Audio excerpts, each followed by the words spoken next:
As the phoenix rises from the ashes, it's time to fly. Welcome back to another edition of the almost said the wrong podcast. The Phoenix Splash podcast. That other podcast, that always dominates my life, but this is a good way to separate one from the other. I am one of your humble hosts, JCB, Jason Cornelius Bell, and on that other end, the left-hand side or the right-hand side, depending on how you're looking at it, my man, my favorite N-word of the day, the big sexy himself, Brett Jager from the Brain Buster Boys. Big sexy, what's going on? Tell me something good. I got 2 words for you. What's that? Yota Tsuji. See, that's why. That's something good, eh? That's why I knew that you were going to pick Yota Tsuji. That's why I put Will is him, because we're going to talk about him twice, obviously, in the next couple of hours. Yota Tsuji is just, he's unbelievable. Yeah, what? I was going to say, what we'll get he's there. Doing shit. I'm just kind of like, man, it's just what he do. He's only been here a couple of weeks. Is he just one of the best wrestlers in the world right now? Let's just hold that thought for a second. Obviously, well, hold on. I got something else good. Happy birthday, Hazuki. Happy birthday to my friend Kevin Beebe, my first friend in life. And something bad to say, fuck Kanemaru. Dirty. I'm like, man, come on, man. Of all heel master, gonna heel master, baby. He got us. You couldn't heel master with just 5 guys? I mean, what the fuck? We'll talk about that. Obviously, that's probably going to be the first thing we're talking about, the destruction of Kobe. And Stardom is not mid anymore. Look at you. Yeah, how about that? Look at you. Just dragging them on over. We're going to talk about Stardom Dream Tag Festival and a little bit of the matches that we did see on the 5-star. The 924 show just came out. It was one match. And obviously, we'll be talking about the Utami situation and what that ultimately means for the rest of, first Kamatini and now Utami at the end. Who both probably very well could have been the final coming into this thing, which, as we talked about, made a lot of sense in the wake of that cage match with Queen's Quest earlier this year. Obviously, Saya dropping the white belt, kind of trying to get elevated. Utami is Utami. And, of course, we get robbed of the Julia match yet again. We'll get God just doesn't want us to have this match. I mean, we've had an amazing 2023 when it comes to wrestling, and you and I watch both sides of wrestling. Obviously, it's just not puroresu and joshi. We just had an AEW conversation before we even started recording. So we watched that. We watched WWE. We watch it all. So in this scenario, when we first had the very first PSP, one of the things we were talking about was having, promotions, working together and putting on such amazing events and amazing been a matches. Theme of this year over in Japan for sure. Okay, so I'm not going to sit up here and get mad because we're going to have to put Julia and Utami on the shelf again. I'm not sure why we didn't get this done beforehand, but that's another story for another time. How has this never happened? Like, that's the crazy thing. Maybe it's happened out of Stardom. I don't think so, but it's not happened within Stardom. I don't think it's ever happened out of Stardom. A singles match, obviously. Right. Yeah, don't. Which we'll be talking about those two tangling in a tag match, which was wonderful. But yes, it was. That was going to be the final night, likely a block decider. It's the one we've probably had the last match of the tournament. Yeah, we've had it circled from the get-go, and obviously we'll be digging more into Stardom here in a little bit. But yeah, I learned this via reading a cage match comment about the Suzu Suzuki match. It said something about like 2 of the top competitors having to withdraw from injury, and I'm like, what the fuck? And then I looked it up. I'm like, oh shit. So I learned probably 2 hours ago, was very caught off guard and very bummed. I'm surprised I didn't send that to you, because that nice transition. I did send you the tweet that I saw about Nakajima announcing that he is going to have his final matches in Pro Wrestling Noah. I believe the 28th is the final match for him. He'll do a 6-man tag before that, and with Segura and Go Shiozaki. I can't remember who the opponents are for that 6-man or for the 28 final tag. It's axes. It's he and Go against Marafuji and Sugiura, like two Noah originals. Obviously, Nakajima's been there since he was 15, which is crazy, and he never left. Like Go left and went to All Japan for like 4 years. He's been there that long. I know he was still in Kensuke office, which was Kensuke Sasaki's promotion. Like that's where he really came up. He and Kento Miyahara and Masa Kitamiya, but like he was a Noah guy all the way. So I'm very, very surprised by this news, but also kind of excited. I mean, that's a guy. 2021 was one of my top 3 to 5 wrestlers of the year. You know, always been one of my favorites since I discovered him. You know, we've talked about the matches with Keno. I know I've mentioned the incredible title match he had against Shiozaki in late 2021, which is one of my favorite Noah matches ever. So yeah, it's pretty wild. I mean, I guess, do we want to just get into the speculation now? I mean, I can't imagine if he's going somewhere like full time, it's got to be New Japan, right? I mean, I can't see him downgrading. No offense to All Japan or DDT. And I can't really see him coming to the state. You know, I don't really see him coming to AEW, not WWE. I mean, who knows? Maybe WWE. I think that would make a little more sense. But look, I agree. It's hot as fish grease right now. But I think that might be even a stretch for Nakajima. Or maybe he just does a freelance thing for a while and kind of bounces around. But it's weird and intriguing. But I'm excited to see what's next for him. If I was thinking All Japan just for the simple fact that you had Kento Miyahara just sitting over there waiting in the wings. They did have their match earlier in the year. It's one of the few 5 stars I've given out this year. And I always just assumed that we would get a second, match from that. It could easily happen in a scenario where, like you said, Nakajima just bounces around from New Japan, All Japan, maybe goes back to Noah or wherever the case may be, DDT, like you said, and you get him in that scenario. And I've been accused of fantasy booking from time to time, but guilty as charged. If it was me, I would rather him go to New Japan just because I think the level of competition that he would have on the heavyweight level, just the potential matches. Yeah, it would just give us so many. And even if it's not even Will Ospreay, because we both just assumed that he's AEW bound here in the next 5 months, give or take. Unfortunately. Well, no, I mean, look, we'll talk about that in the DDT portion. Well, and also Nakajima participated in the 2016 G1. Granted, it's been a while, but he was there. He was on that show, obviously the All Together show. They were mingling with New Japan. I can't remember if there is the Muto retirement show. There was some New Japan people on, but I mean, he's only 35. He's been doing it. The Congo versus LIJ. That's right. 2 years in a row. And that was him versus Shingo. Yeah, which was excellent. We could easily go back to that. And segue, it kind of reminds me of Shingo coming to New Japan. He was, I think, around 35 at the time. Had accomplished all he could and then some in Dragon Gate. Nakajima only won the big belt twice. One time being last year, end of 2021. I can't remember. I think it was that. Anyway, what else is there for him to do? He won 2 1s.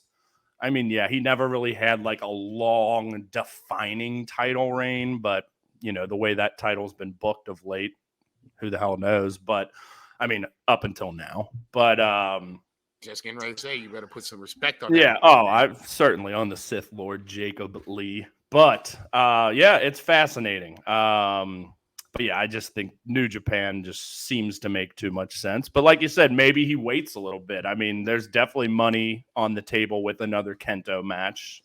He did win the first one, so I would presume, especially if it's in All Japan, that Kento would win, and then maybe they do a trilogy. But yeah, I don't know. Like I said, I'm just excited to see what's next because, even though he's only 35, but he does have a lot of mileage on him. I think he's still got a lot to give to this business. So, and like I said, he's been one of my favorite wrestlers, period, over the last few years. So yeah, when I saw that, I was like, oh, hell no. I was say, bad signal.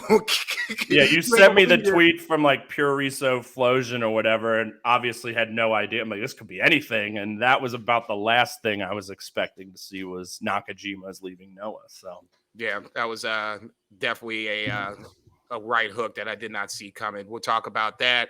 We're going to talk about the Nakajima and Will Ospreay 25th Marafuji. I'm sorry. Yeah.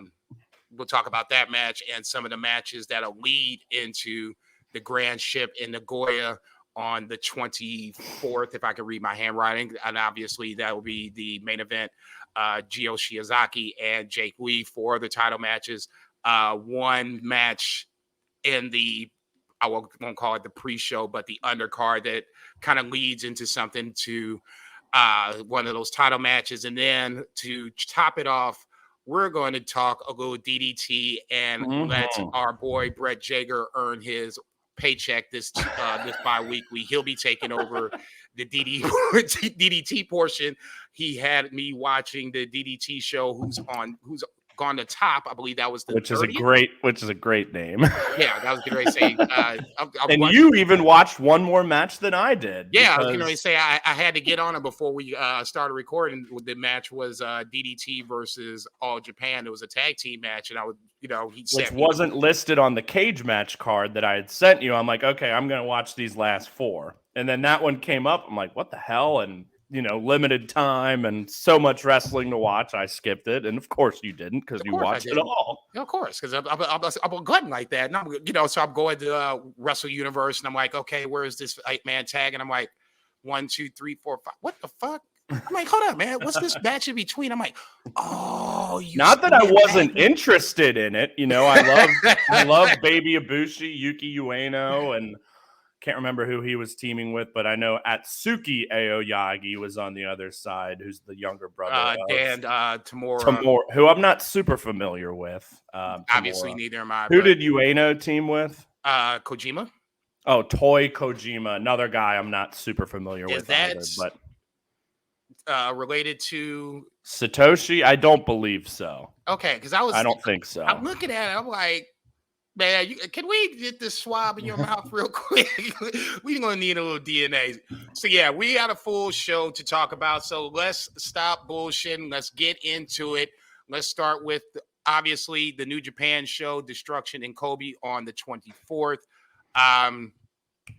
It's on your header. It's on my header. So let's just start. Let's start from the top. I feel like we always usually have compatible titles for us here. Whether it's like talking about the same or in this case opposite ends of the same match. So for those who aren't watching on YouTube, yours is Will is him in all caps and mine is Yota Tsuji my father. So yeah, what a fucking match. You mentioned one of your 5-star matches earlier. I know you didn't give this 5, but I did. Second time though. I actually did not. I wanted to rewatch both this and the Ospreay Marafuji match, but just was unable. But I did give this 5 stars, and it was, I believe, my 13th of the year. If this shout out to Azar. It is my 13th 5-star match, and yes, I am somehow on pace to have 800 4-star matches this year as we sit right now today, which is this is why I didn't want to ever do anything like this, because the amount of wrestling I watch. You would be ahead of me. Yeah. I mean, I know you're ahead of me just in matches watched, even though we've got to be in the top 0.5%. And I have 2 jobs. That's a goddamn shame. We were talking about this before. Sick fucks. Yeah, right. I have no life. At least he has a woman, in his life. God bless him. I don't have a job. Combine our shit, we would be like the best man in the world. I got 2 jobs. He's got the girl. We both got the weed. We got tons of weed. Oh my God. We got that checked off. It's getting ready to say you need some alcohol. Plenty of that shit around the corner too. Let's get back on track for 30 seconds.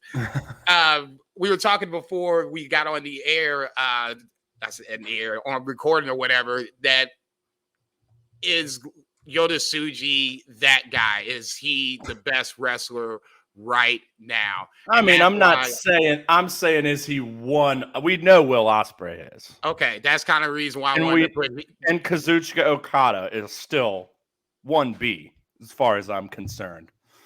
But I think Tsuji's entering this conversation at the, I said it in less than half joking. Is he one of the best wrestlers in the world? But is he? Like, look at what he's been able to do. It, like we said, I mean, back to the Dominion match, obviously, being his big launching off point against Sonata and just looking like God out there. After, we saw the match against Ishii at Royal Quest 2 last fall was pretty much all I had personally seen of his Rev Pro work, and, didn't really hear much about it. We know he went to Mexico, but had never seen the guy. He lights the world on fire against Sonata. I thought had a pretty damn good G1. Obviously, the results weren't going to be there right away. We knew that, but the performances sure were.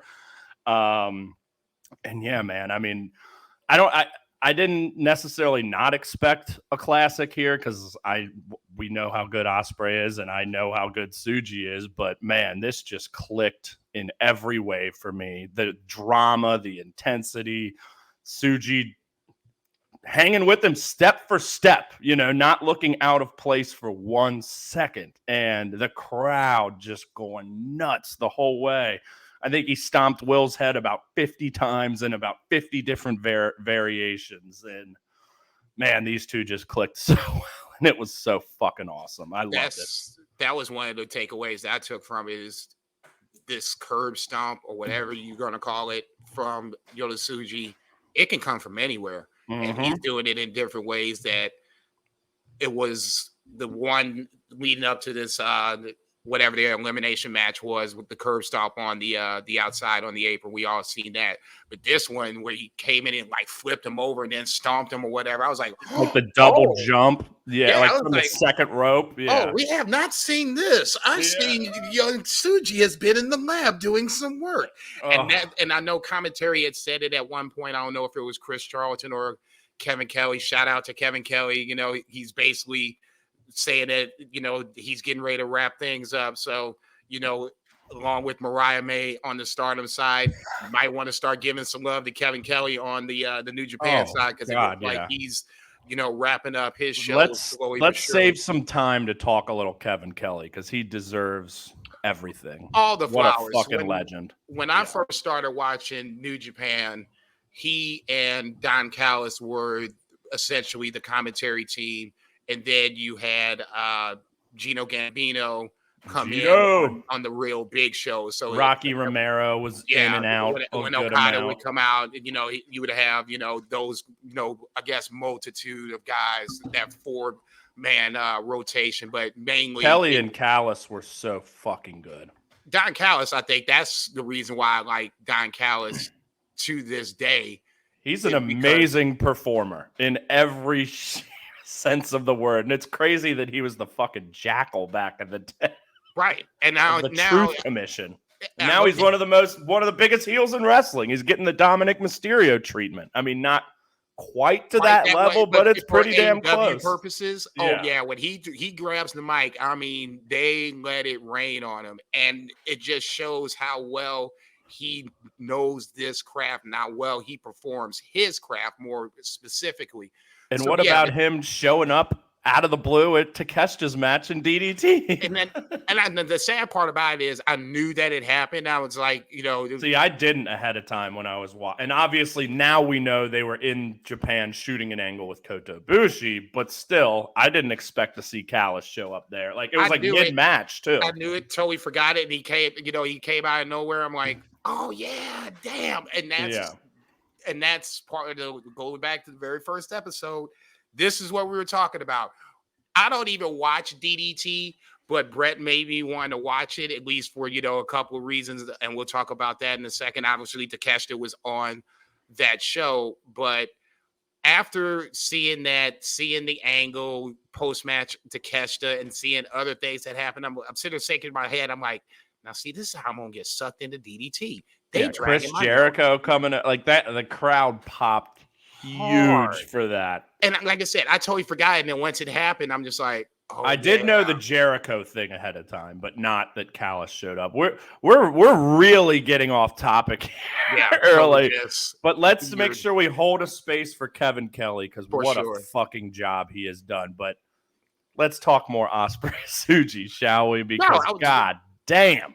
For me, the biggest thing is now I caught myself thinking this when he did the Fosbury flop over the top. When he did that with Sonata, I lost my goddamn mind. I'm like, holy fucking shit. Now I was just kind of like, I wasn't like, it's no big deal. But it still is commonplace. Yeah.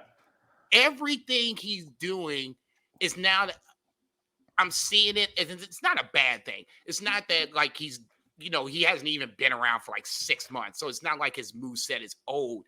But now, even when he does something that's impressive, it's just kind of like, I know he's that good. So it's not like, holy shit kind of a moment. It's what we already expect of him. But you sit back and think about a guy that size doing these flippy moves with so much ease and so smooth. It's just on top of all the other dynamic, fast-paced, hard-hitting offense he does.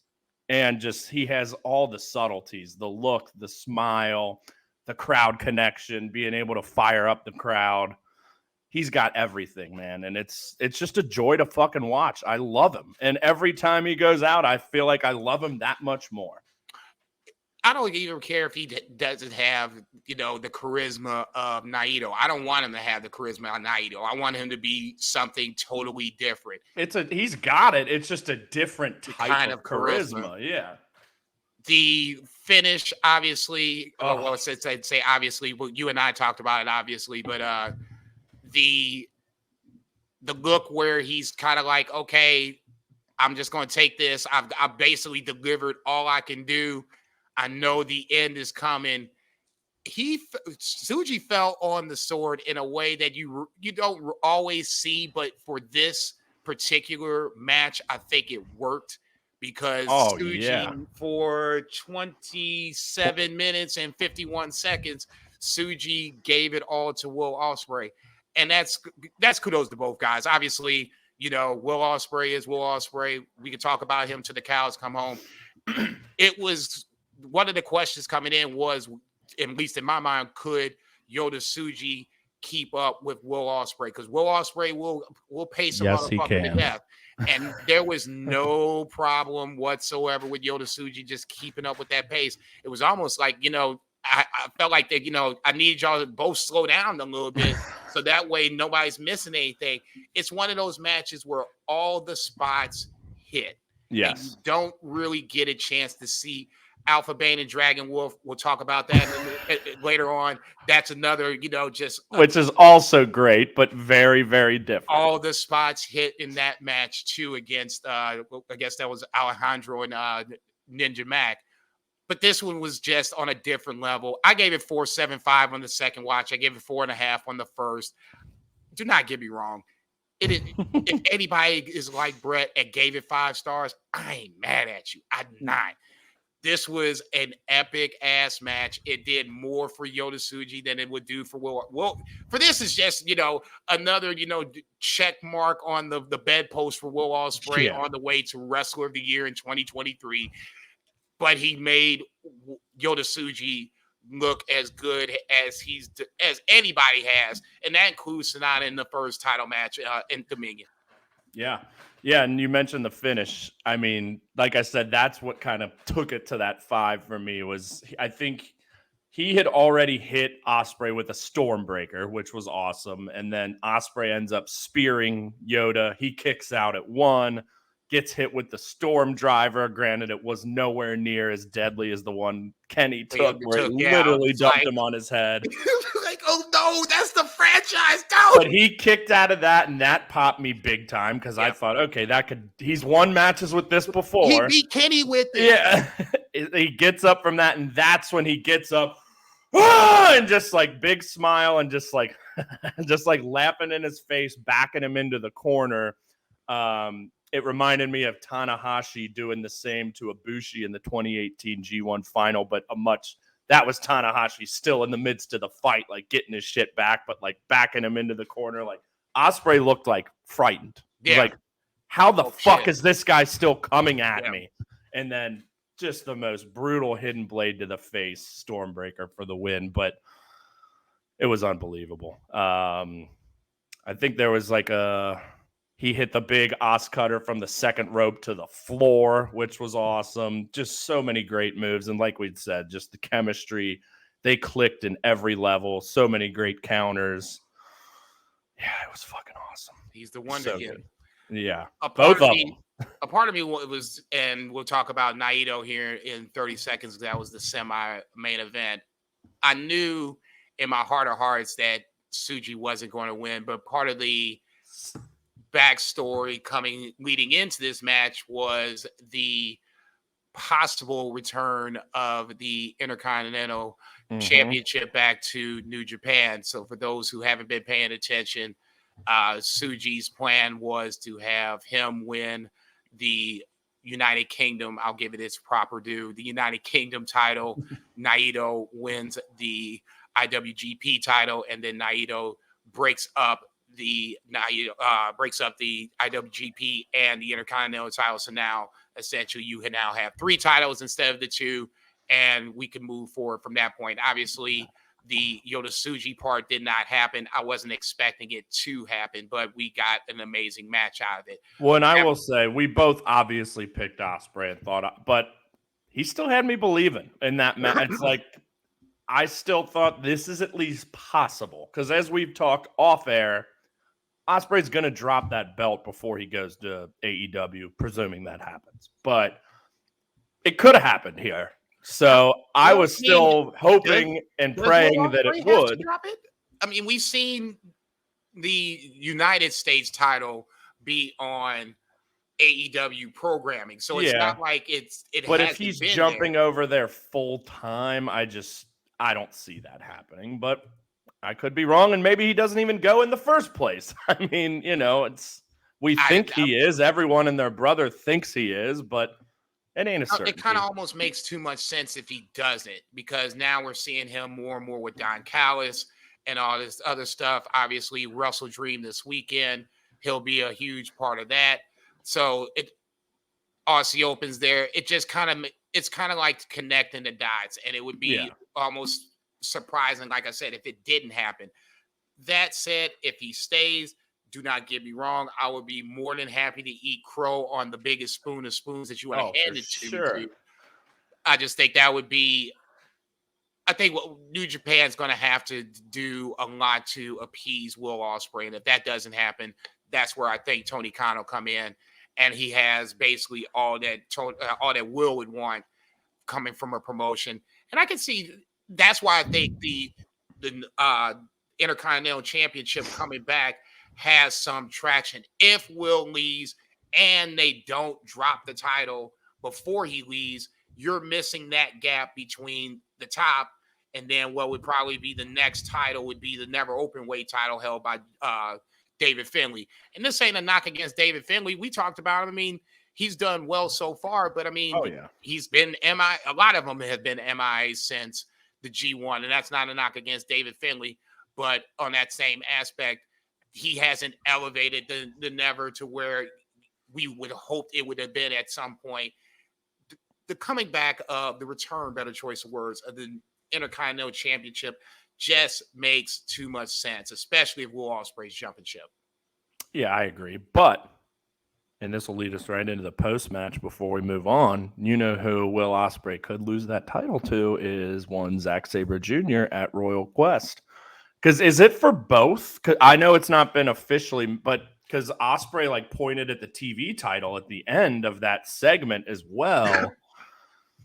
I don't think it's for both. I think, but Zack definitively challenged for the UK title post Tsuji loss. Firstly, that segment was wonderful. Those two guys both speaking Japanese. The crowd was eating it up, and just a fun, playful segment between two rivals, two of the best ever British wrestlers who've had many, many matches together and great ones. And yeah, I think that match is going to be awesome. And I would not be shocked one bit if Zach won, took that belt off him. I mean, we've talked enough about the year that he's had. He's on the match, the wrestler of the year, yeah, for sure. And that would really kind of put a bow on the year for him. You know, he's a guy we've talked about, like, he's had a couple shots at the heavyweight title. He may never quite get there. I would love for him to, but I think him winning that belt off of Ospreay while still holding the TV title and making 14 defenses, I think more than any other title in New Japan. Sounds right. Would be a nice little prize for him. So, yeah, that's going to be a thriller as well, no doubt. Yeah, not sure on the date of Royal Quest 3. I did write it down, ZSJ Royal Quest 3 in my notes, but yeah, they announced a few matches for it, but I'd say we can kind of preview the next Destruction show and talk about those matches after we get through this. Naito versus Jeff Cobb was the semi-main event. We had talked on the last time we recorded that the IWGP title rights for the Wrestle Kingdom match was not up for grabs, but in classic New Japan style, they made this into a stip. So finally, by Destruction and Kobe, this was for Naito's spot at Wrestle Kingdom. 14:17 was the running time. Naito retains his Wrestle Kingdom spot over Jeff Cobb. Sorry, high five time. I thought this was a pretty good match. It wasn't anything that we hadn't seen before. Yeah, I agree. It wasn't. And then it goes to my old predictable rule about predictable matches. If it's going to be a predictable finish, I need to see something that makes me want to invest more into this match. I didn't see that, and it's not a knock against either guy. It just feels like this is just Naito's time to at least make it to Wrestle Kingdom. Now, who he faces will be obviously determined here in a little bit, but good, not great. I gave it 3.75. Yeah, I was 4 stars, but I agree. We've seen this match now, I think, like 4 times in the last 2 years. I think Wrestle Kingdom of last year, and then I think they did it again last year, and then obviously the G1. I think all I've had like 4 or 4.25. All been good matches, but like you said, nothing really to kind of stand out. I mean, Cobb's great, obviously, just tossing Naito around. But yeah, like you said, very predictable. Unfortunately for Tom, like we said, Cobb was never going to win this match. But yeah, Kevin Kelly already painted him as his New Japan Cup favorite for 2024. Yeah. Well, he's not going to be there, so I guess he's got to get it in. Shot. Why not?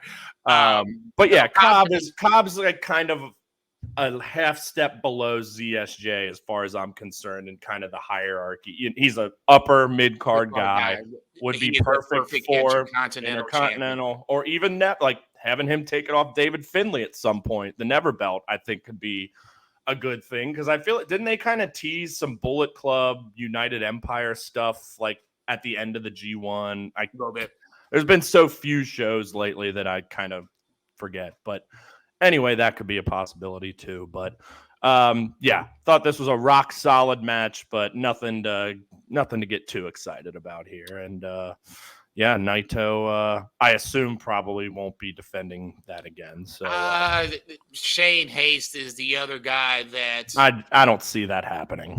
They kind of said in the tag match with TMDK and Bishamon that Shane Haste was not really focused on going after the G1.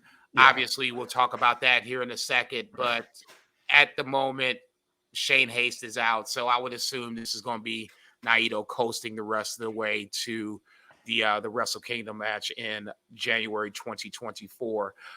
Going backwards, we had Great-O-Khan versus Shingo.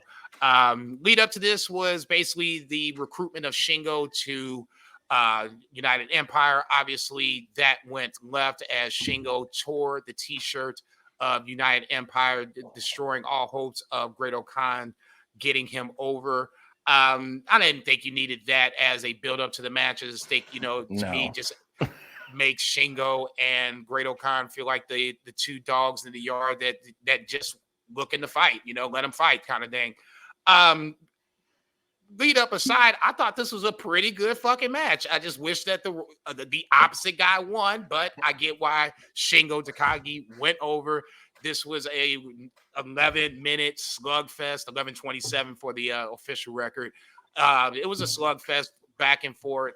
I didn't think that Great-O-Khan was going to win, but in my heart of hearts, I'd be lying if I said I was wishing for him to win. But Shingo is a former IWGP champion, so it would be hard for me to sit here and not think that Shingo was going to be booked to win. If Shingo lost, I would have been expecting some sort of fuckery, and obviously that didn't happen. This to me was more about Great-O-Khan than it was about Shingo. It looks like Great-O-Khan might be having some sort of fight left in him. See Sonata's, dramatic turn when Taichi, finally put a poker on him and got him to the IWGP title. I gave it 4 stars. I thought this was more, like I said, more about Great-O-Khan than Shingo. It reminds me why I like Great-O-Khan, and I have expectations for him still going forward. Yeah, and we talked a lot about his kind of underwhelming G1, and I think this match was probably better than most, if not all, of his matches in the G1. I gave it 3.75. Yeah, good fight. Seeing a little more out of Great-O-Khan, like I said, than we saw most of the, like, more fire. Obviously, Shingo is going to bring that out of you, but I never thought Shingo was losing this match, but, a fun kind of singles match without a title on the line, which doesn't happen a ton in New Japan, the special singles match they call it. But, yeah, I thought this was a fine match. Especially in this slot where you had, 4 of the last 5 matches were title matches. This was, like you said, the special singles match or whatever. So it got sandwiched in between title matches. It was in a spot where it felt like it was going to be a match that felt important.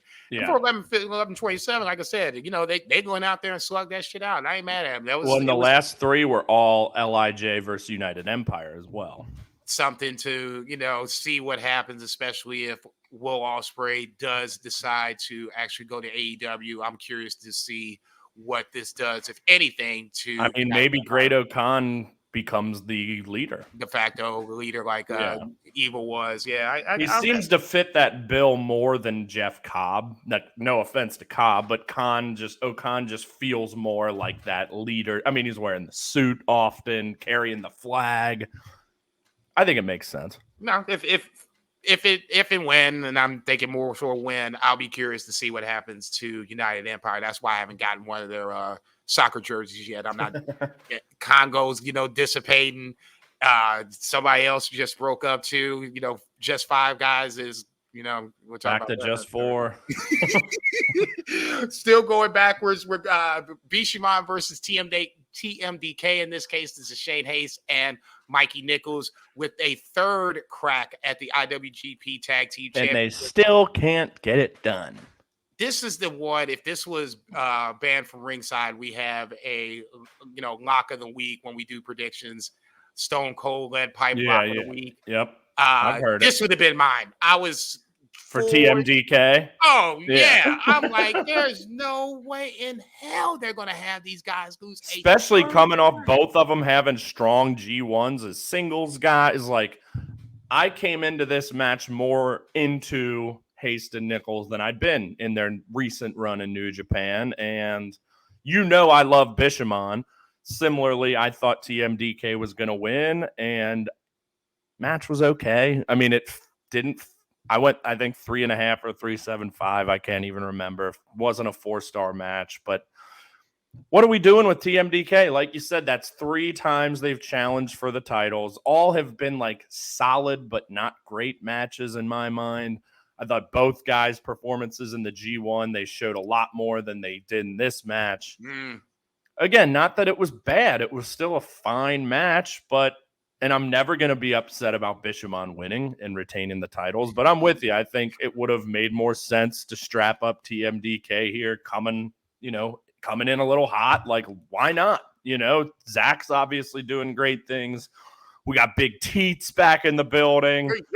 Gotta think Robbie Eagles coming back over for the Super Junior Tag League. So TMDK, one of the hotter factions. Ichiban Sweet Boy out on his excursion for the time being. But yeah, just kind of let down by this match overall. I gave it 3.75. I'm with you. It just felt like, what are we doing with TMDK at this point, at least on the tag team side? Bishamon's over. Let's just call it for what it is. They've been the tag team. They're awesome. They've been the tag team of the last 2 years consistently on the New Japan roster when it comes to the heavyweight side. So they're fine. I'm not worried about them. TMDK, this was a golden opportunity to get them over and have them run the titles at least through World Tag League. Yeah, at least get them there, and they can lose to whoever.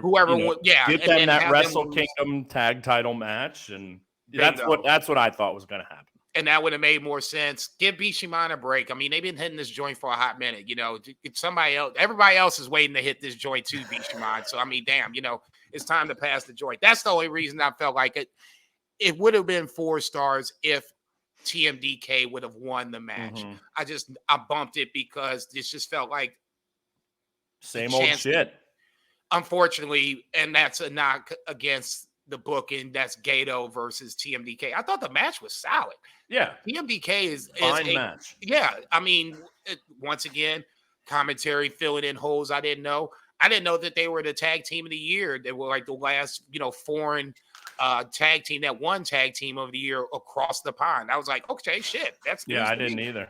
Yeah, so I mean, and that's was that when they were in Noah? Sounds right. Yeah, and they won tag team of the year. And I was like, okay, shit, this makes sense. They need to go ahead and put these jokers over. They still didn't. So at this point, I'm not sure what's next for TMDK. It's like, would you even want to see them win World Tag League and run this match back again? No. I don't really. No. But that's why I think we talked about when this match was announced. I think one of them pinned one of the Bishamon guys in like a multi-man tag. And it's like, we're doing this again? I think it would have made more sense to give any other team this title shot and then have TMDK win World Tag League and get the shot that way and then win it that way. I thought that would have been a nice path for them. But alas, here we are. Is part of the problem that any other team doesn't exist? I mean, I guess, yeah. We just named really 2. I can't really think off the top. I mean, obviously there's going to be a World Tag League coming up here. Yeah, but I mean, I think a lot of this is going to be, thank God, we can get other, imported teams in. But I would almost assume that half of this, let's just say it's a 12-team tournament. Half of them have to be from outside of New Japan, right? Yeah, I mean, I guess we got both. Well, they're doing a junior and a heavyweight, right? Right. Yeah.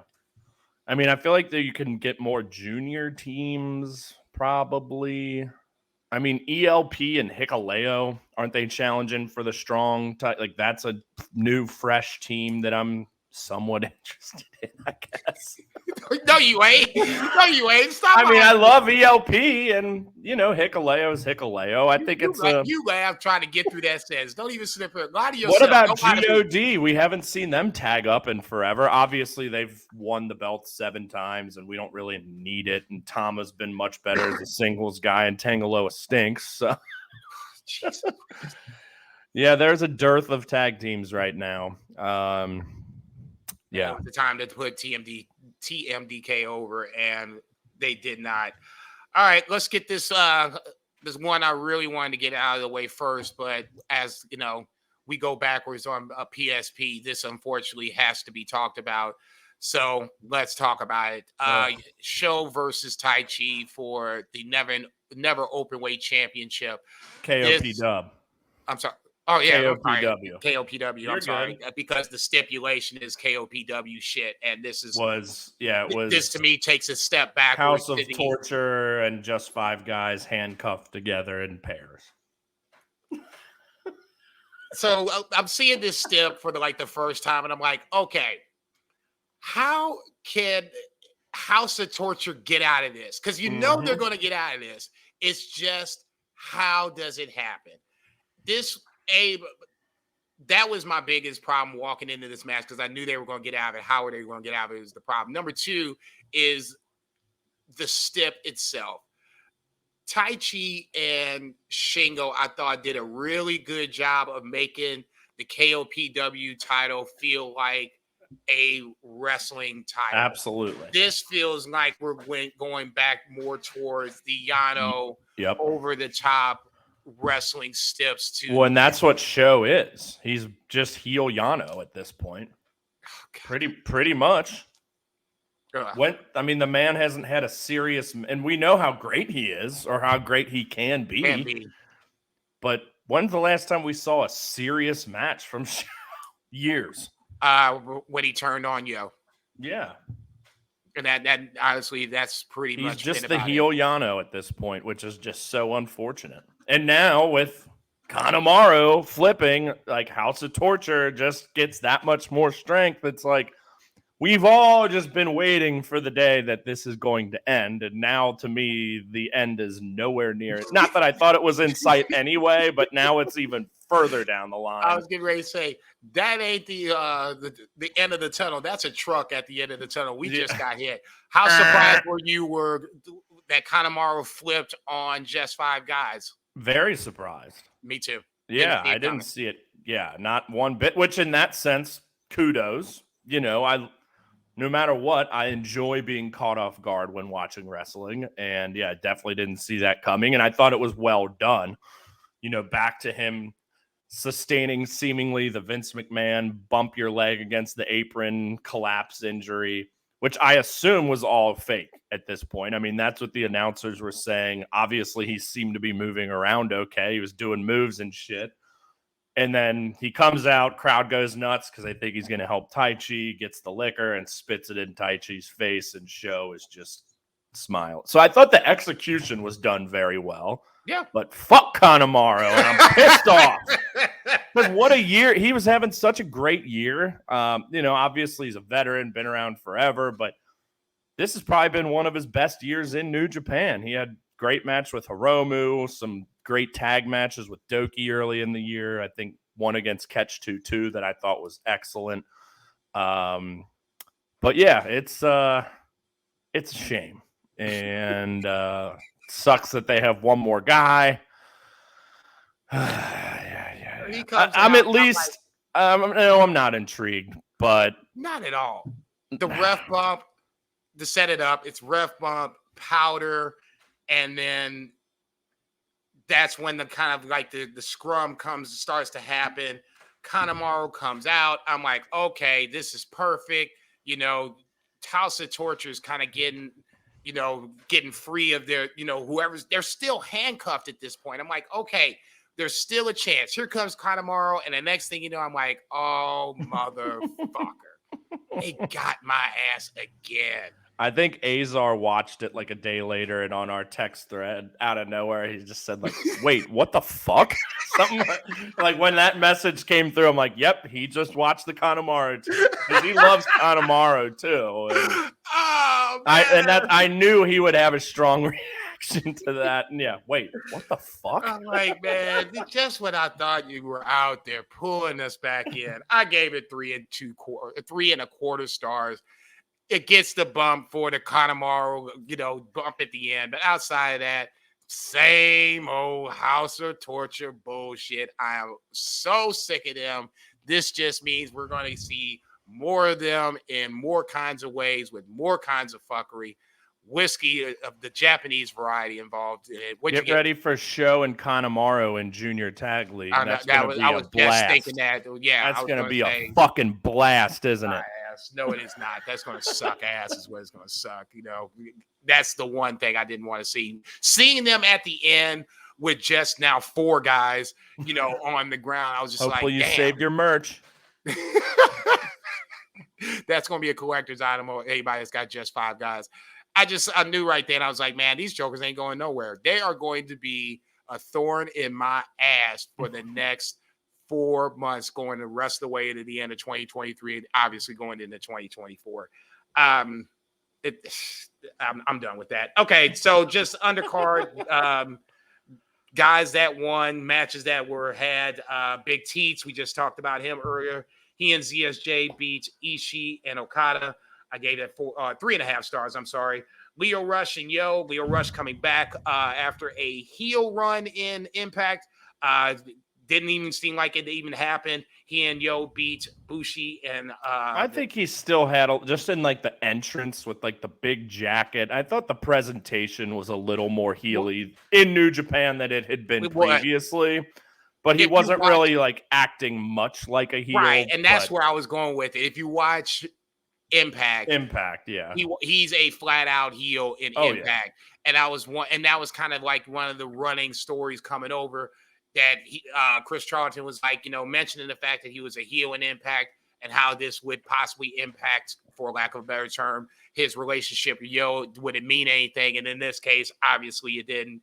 They're a great team. They are a great team. They won World Tag League or Super Junior Tag League last year. And stole my thunder. I was going to say that's another reason I was kind of curious to see. Gave Yo some life, that's for sure. Give him something, that's for damn sure. They beat Hiromu and Bushi. God, Hikuleu, Jado, and ELP beat Bullet Club minus Connors and Maloney. Dan Maloney and Clark Connors beat Kevin Knight and Tiger Mask, but that ultimately is not going to matter. We'll talk about that in a second. And Sonata, Doki, and Taka, surprisingly, they beat Dick Togo, Yujiro, and Evil, but obviously House of Torture gets their revenge in the end. So ultimately, that doesn't even matter. Let's kind of jump a little bit ahead to the 9th of October. That's the next big show coming up with a bunch of title matches highlighted by Evil versus Sonata. Obviously, Evil is running around with possession. If 9/10 of possession is the law in the United States, then Evil is your current IWGP heavyweight champion. Eighth world champ. Yeah, we know. Yeah.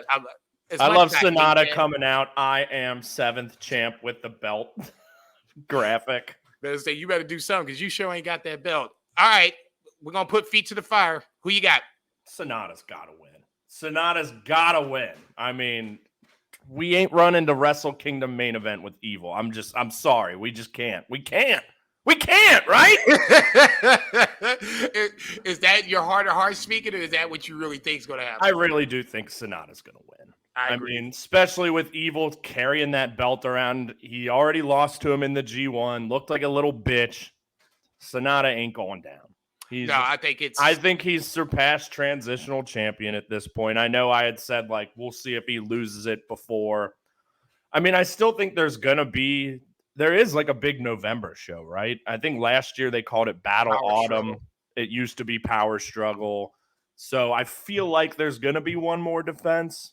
And I feel like there's still a small chance he could lose it. But I think we're looking at Sonata Naito, which is, on paper, far from the sexiest Wrestle Kingdom main event we've ever seen. But, Sonata's had a very nice year. Absolutely. He's been a worthy champion. There's obviously a boatload of history here, even though there hasn't really been much, dissension. I know we kind of ran through all the LIJ, Just Five Guys, like feud, which seemed endless for a while. But these two, there's not a lot of bad blood. So I'd want to see something more in the build to Wrestle Kingdom. But yeah, I think that's what we're headed to. Josh Alexander and the Motor City Machine Guns fly over to New Japan and take on Ishii, Tanahashi, and Okada for the open weight 6-man titles. I don't even really like the never open weight titles. Shouldn't say that. I guess I don't like the champions because they don't do a lot for me. Yeah. When I heard this was the match coming up, I was like, oh. Okay, now we're talking. Now we've got my interest. Josh Alexander and Alex Shelley, for those who don't watch Impact, first of all, shame on you. Secondly, they have a title match coming up for Bound for Glory. Big match. So they have a title match where Alex Shelley's the champion, Josh Alexander. Which is a rematch from, it was late last year, or was it earlier this year? I think it was late last year. I think it was late last year. Which was somehow Shelley's first world championship opportunity. Obviously, Alexander won that match. Was a fucking excellent match in one of the best title reigns we've seen over the past few years. Josh Alexander, by injury, unfortunately, just shy of a year too. Nonetheless, now you have those two in a 6-man, so I'm curious to see that dynamic. Morrissey Machine Guns, obviously one of the best tag teams. And Saban is the current X Division champ after beating Leo Rush, which was another very good match. I wouldn't be surprised to see Leo Rush get involved in some form or fashion, whether it's during the match or post-match. I think that's going to be very interesting to watch as well. You know what else is? Tell me. My prediction that I said in our text group of perhaps this is when Yuya Uemura shows back up into New Japan after getting the pink slip in the Feast or Fired match. So he is officially gone. Well, I guess they're going to have like a celebration tonight or is the which will be interesting. The farewell ceremony for Yuya Uemura. Clock is ticking. We've talked about that the other day before. I was like, the night feels about right. He could fly over. He's got the Impact ties already. And like I said, I think it would not shock me one bit if we get Okada versus Uemura at Wrestle Kingdom. What's Okada doing right now? He's a 6-man champ. That he's not going to be in a 6-man match at Wrestle Kingdom. Obviously, he gave him the extra drop kick out the door when Uemura went. So that's something Azar and I have had in our heads since that moment. I was thinking more power struggle than anything else, but if you want to do Wrestle Kingdom, let's go. Maybe I think it's probably more likely of him show if the Wrestle Kingdom thing is going to happen, which I think there's a good chance of it. He probably debuts at Power Struggle. I think that's what Jay White did when he came back. Feels right, yeah. And then he got Tanahashi at that Wrestle Kingdom. So it's kind of a similar Okada, the true ace of the company at this point, not the champion. Right. Granted, I think Tanahashi was Intercontinental at that point, but he wasn't the main champ. Jay White challenges him coming back off excursion. The formula's there. And like I said, when he had Uemura's last match was against Okada. And after the match, Okada gave him an extra drop kick and walked his ass out the ring. So receipts are coming. And like I said, Azar and I have been thinking about this for a very long time. I'm going to be bummed if he comes back and doesn't go straight for Okada, especially kind of how we've seen Tsuji come back. Granted, this isn't a title match in the main event of the second biggest show of the year, but you give him Okada at Wrestle Kingdom, probably third from the top. I can't imagine Okada being below that. Let's fucking cook, baby. Yeah, Ren Narita coming back.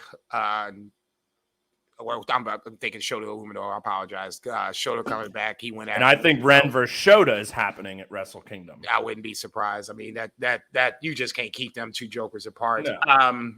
ELP Hikuleu versus Kid and Coughlin. That's for the New Japan tag titles. The New Japan strong tag titles. I think War Dogs retain here. I would think so as well. It should be good. Yeah, I think it should be good.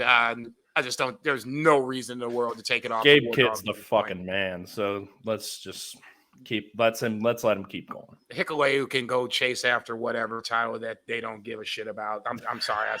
I don't care. I don't care what happened to the G1. I'm not on Team Hikuleu yet. I'm with you. He's shown flashes. I still by far the best match is his Jay White match from earlier this year, and that was not really because of him. Even he had a nice performance. Don't get me wrong. I went 4.75 on that match. I fucking loved it. But Jay White's a king. Yeah, we talked about that off here too. Yeah, look at this, bitch. Look at this, bitch. Tama Tonga, David Finlay for the Never Openweight Championship. I'm kind of over this. I think they just did it just for they haven't built anybody else up for David Finlay. I would have to, He's go only back. defended against Tama, or I guess he hasn't. He won it against Tama when he fucking squashed his ass. Tama did beat Tama David beat him Finlay. in the G1. So there you go. I was going to say I can't think of anybody else that beat David Finlay. I would have to look at my notes. We talked a little bit about Finlay earlier. I love the War Dogs. I love everything they're doing, but I want some fresh feuds. I think Finlay beats Tama, and then we move forward. He's gotta. That would be my guess. A nice little triple threat, aka the Bill Vagey special, more BFR reference. Leo Rush versus Mike Speedball Bailey versus Hiromu Takahashi. Hasty could be the show stealer here. This could be the match that steals the whole show. I mean, just looking at it, there's some good matches on the card. Don't get me wrong, but I got high expectations for this. You know what's not going to steal the show? Evil versus Sonata. I think this or the 6-man will be the best match of the night, probably. Intriguing in the sense that obviously Mike Bailey has a win over Hiromu. Leo Rush snuck backdoor in, and now he's in the match against Bailey and Hiromu, getting a win over Hiromu as well. I think that was at the junior tag festival. Am I saying that right? Am I thinking that right, or was that something else? It was just called the All-Star Junior Festival. Okay. Bailey, you said Bailey over Hiromu? That was G1, G1, right? Or not G1, but Best of Super Junior. Oh, yeah. Yeah, G1. Shit, I wish. But then Leo gets in with, I think there was a tag team match, him and Trey. I kind of forgot about Hiromu and someone else. I can't think of Hiromu was tagging. Well, it wasn't the All-Star Junior Fest, because that's when Hiromu was in the Cheesecake Cup. So it must have been a different show. Multiverse United. Yeah, that's it. It's the Multiverse United, too. We never talked about that, but yeah, that's how Hiromu and that's how Leo sneaks into this triple. But yeah, this match is going to be fucking great. I expect high shit from that. Kushida, Kevin Knight versus Dan Maloney and Clark Connors. I'm down for this. Kevin Knight's had a nice little run of late, getting to the finals of that All-Star Junior. Excellent match in a loss, I think, against Mike Bailey. Probably the best Kevin Knight match to date. I don't think, did we talk about that show on here at all? I haven't had a chance to watch it. So that's okay. We haven't watched. It was a very fun show, and that match was the main event, and Kevin Knight was put over hard in a loss. So that's again, I'm sticking with the War Dogs here. Connors and Maloney are just so fucking great. But I mean, I'm sorry, Dan Connors is right. He's a little over the top, but Maloney is just so far gone. I mean, how many times did they say fuck or throw the middle finger up in that 6-minute match to open that show? Okay, probably 50 plus. Yeah, it is a little too much at times, but like I'm still here for it.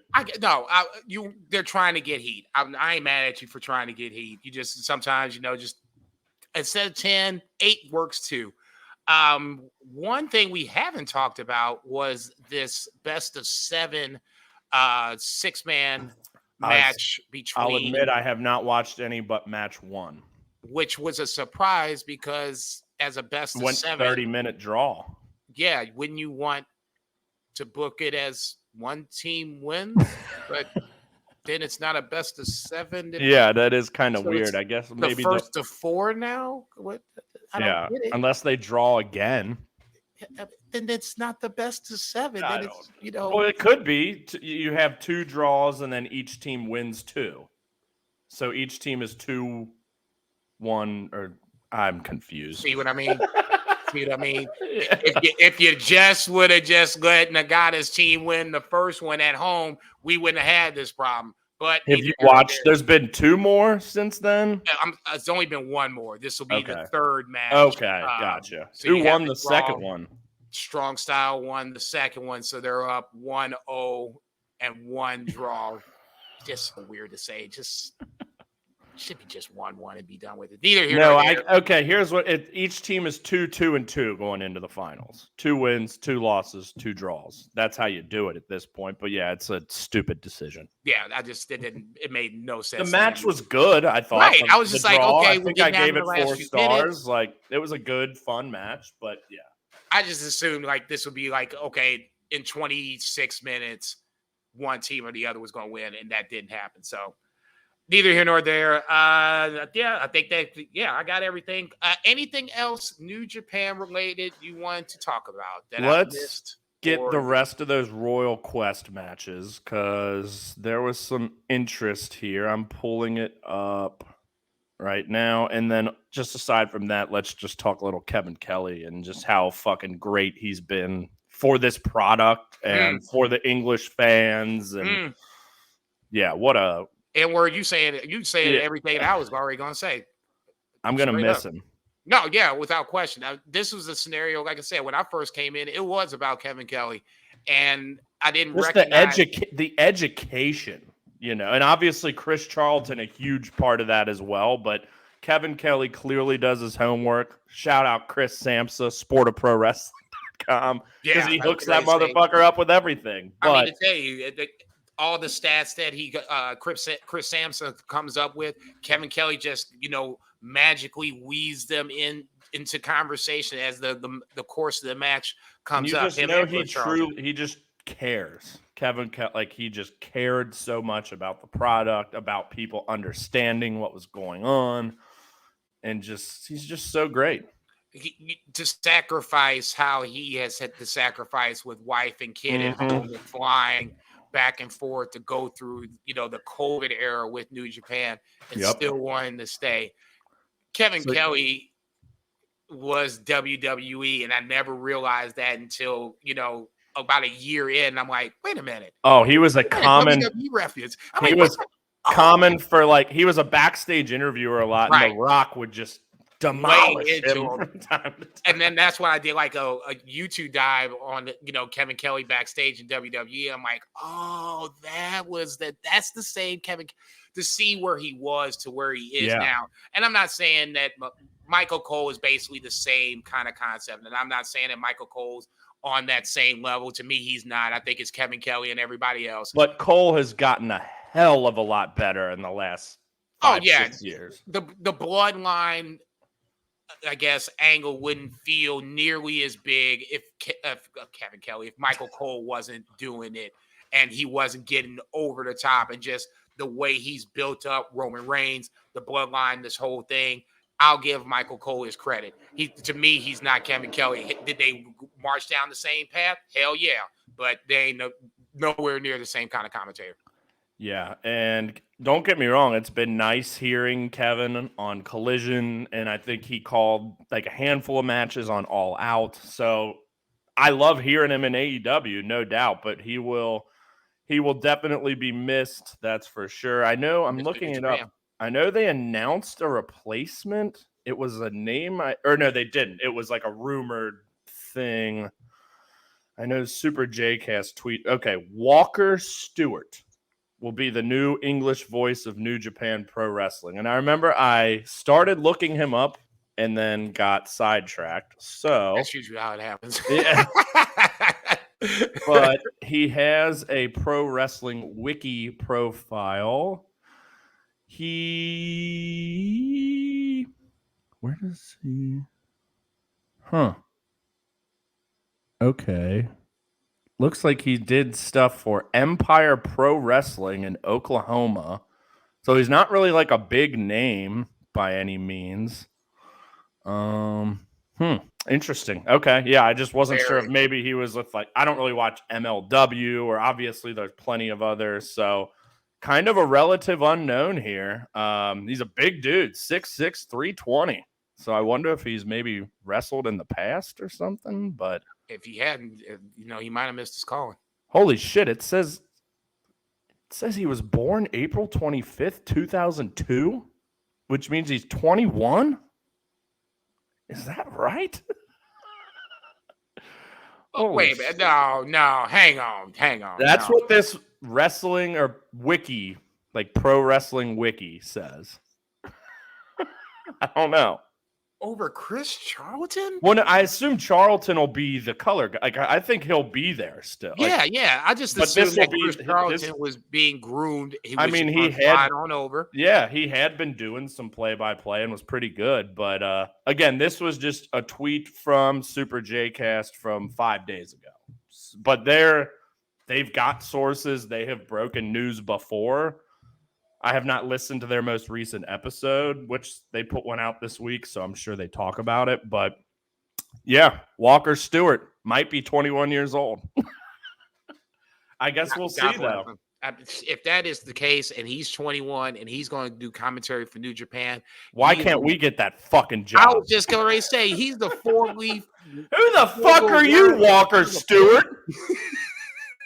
6'6", 320. I bet you can't take us. I was about to say, yeah, it's gonna be us. It ain't just gonna be one of us. You're gonna have to take us both out. I got his kneecap, motherfucker. Well, assuming this is true, regardless of age, I hope he's good, and yes. I'm at least intrigued to hear it. And yeah, I mean, Chris Charlton's still gonna be there, and he's just the best. He'll definitely fill in the blanks when needed. Did you find the Royal yes, Quest? Royal Quest is October 14th, and the 5 matches. So we already mentioned Ospreay ZSJ. We've got yet another installment of Shingo Ishii. Pretty much a 4.5-star floor there. This is an interesting one. Tanahashi, Kingston, and Michael Oku, who's in Rev Pro, who's very good, against Hinare, Jeff Cobb, and TJP. This match gets me really hard from having recently seen Luke Jacobs, and I'd never seen him before, versus Yota Tsuji. You mentioned that Luke Jacobs Ishii match. I'm not phenomenal. And then I went back and watched him versus Ospreay from earlier this February. Also very good. I went 4.5 on that, 4.75 on the Ishii. Yeah, we're going to have to sneak a Luke Jacobs match in because one would think that these two have crossed paths in Rev Pro previously. So if not, then okay, fair enough. But this could get real intriguing. Yeah, this should be very good. And then the last one, which is an intriguing match in and of itself, El Desperado versus Trent Seven. Huh. Yeah. I haven't seen Trent Seven in a while. Obviously, he had that one AEW appearance. I think he wrestled Mox, maybe. That sounds right. Yeah, I think or Orange Cassidy. It was one or the other. I remember think it was for a title. Yeah, but anyway, it was on AEW TV. But another potential sign, like Trent Seven's a heavyweight. You know, Desperado. We've talked about it before. Could he get that bump? I want to see it, but. I think it might be almost asking a little much to have Trent Seven do the job for Despy in this scenario. But I think Despy wins. Yeah. Let's go. Let's fucking go. All right. Now, see. But 5 pretty solid matches here. Yeah. To start this card, I was going to say, I'm not sure if this is going to be pay-per-view on New Japan or not. I would assume so as well. So, if it's not PSP 15, it'll be PSP 16. We'll be definitely talking about Royal Quest 3 in a next couple of episodes. Did we miss anything else on New Japan? I don't think so. All right. Let's jump on over to Noah for a little bit. We want to do the Marafuji 25th anniversary show. Any of the undercard matches that you want to talk about? I'm pulling it up right. I'm pulling it up right now. 2 things. Start. One, the 8-man tag, because you had specifically, or I know it might have been the second show, but this one, it's Daiki Inaba, Fujita, Manabu Soya, the man, and Kitamiya, again, defeating the Real team of Hideki Suzuki, Saxon Suxley, Taniguchi, Timothy Thatcher. But the highlight here, too, one, Fujita's been bringing out these energy drinks a lot, and they had like a team energy drink, and like at one point Soya was this the match where he was like pounding them, and like obviously he started doing the Ultimate Warrior, which carried over to the next show as well. And I think something in this match, there was like I can't remember which team was like doing the jumping up and down, and one of the other guys like and I think Soya or Fujita like got it. Yeah, like that killed me too. Bonkers. Yeah. So that was very funny. And then not the semi-main, third from the top, Keno and Psycho Clown defeating El Hijo del Dr. Wagner Jr. and Lance Anoa'i by DQ because Wagner pulled off Psycho Clown's mask, and Stuart Fulton even just said, "Oh, he's just turned heel." Which I thought was fucking great.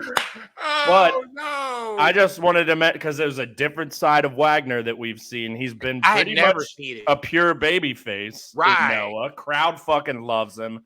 He was getting booed that night and was still ultimately the baby face in the title match, I would say, because he got his mask ripped off.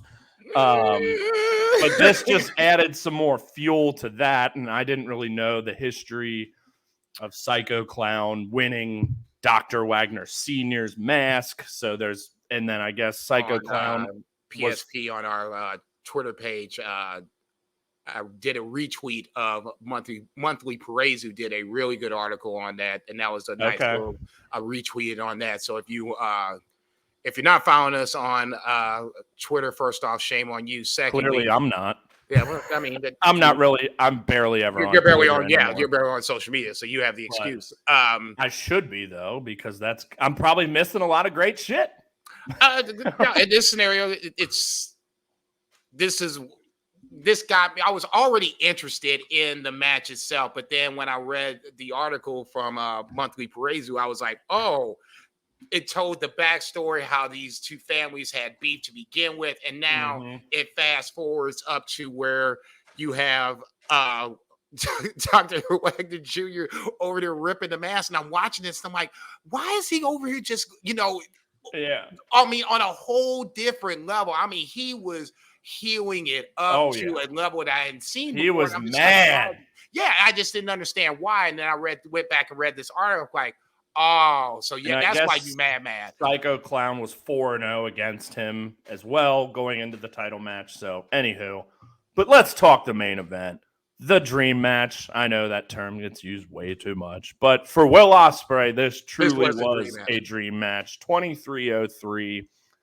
I had initially said, am I going to bump this up to 5? And you and Azar are both like, it was 4.5. And I'm like, it was 4.75, but it was not as good as Ospreay Tsuji, but it was pretty damn close. I mean, it just lacked like the drama and intensity, because we knew this was more of I don't want to say friendly, but kind of like in soccer, like there's no bad this was a match just to have a match, because Will Ospreay, this is his idol growing up. I thought it was interesting in the pre-match package, he said about 70% of his offense was inspired by Marafuji. Makes sense when you watch the guy, and I know you haven't seen a ton of his like older stuff. We of course watched the famous match with Kenta together, which is incredible, but another turn back the clock, even more so performance than his match against Jake Lee for the title a few months ago.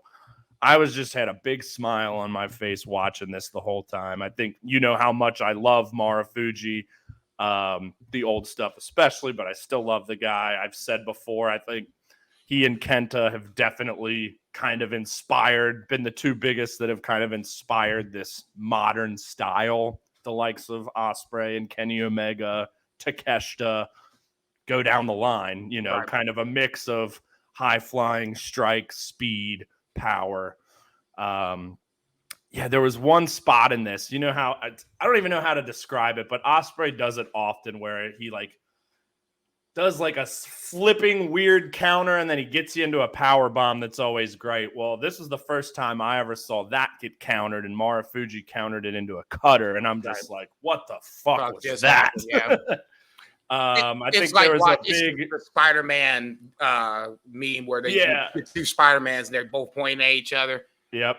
He did literally looking in the mirror. But I think it's called the Shernui, which is like a sliced bread where you do like the inverted, like flip over onto the apron.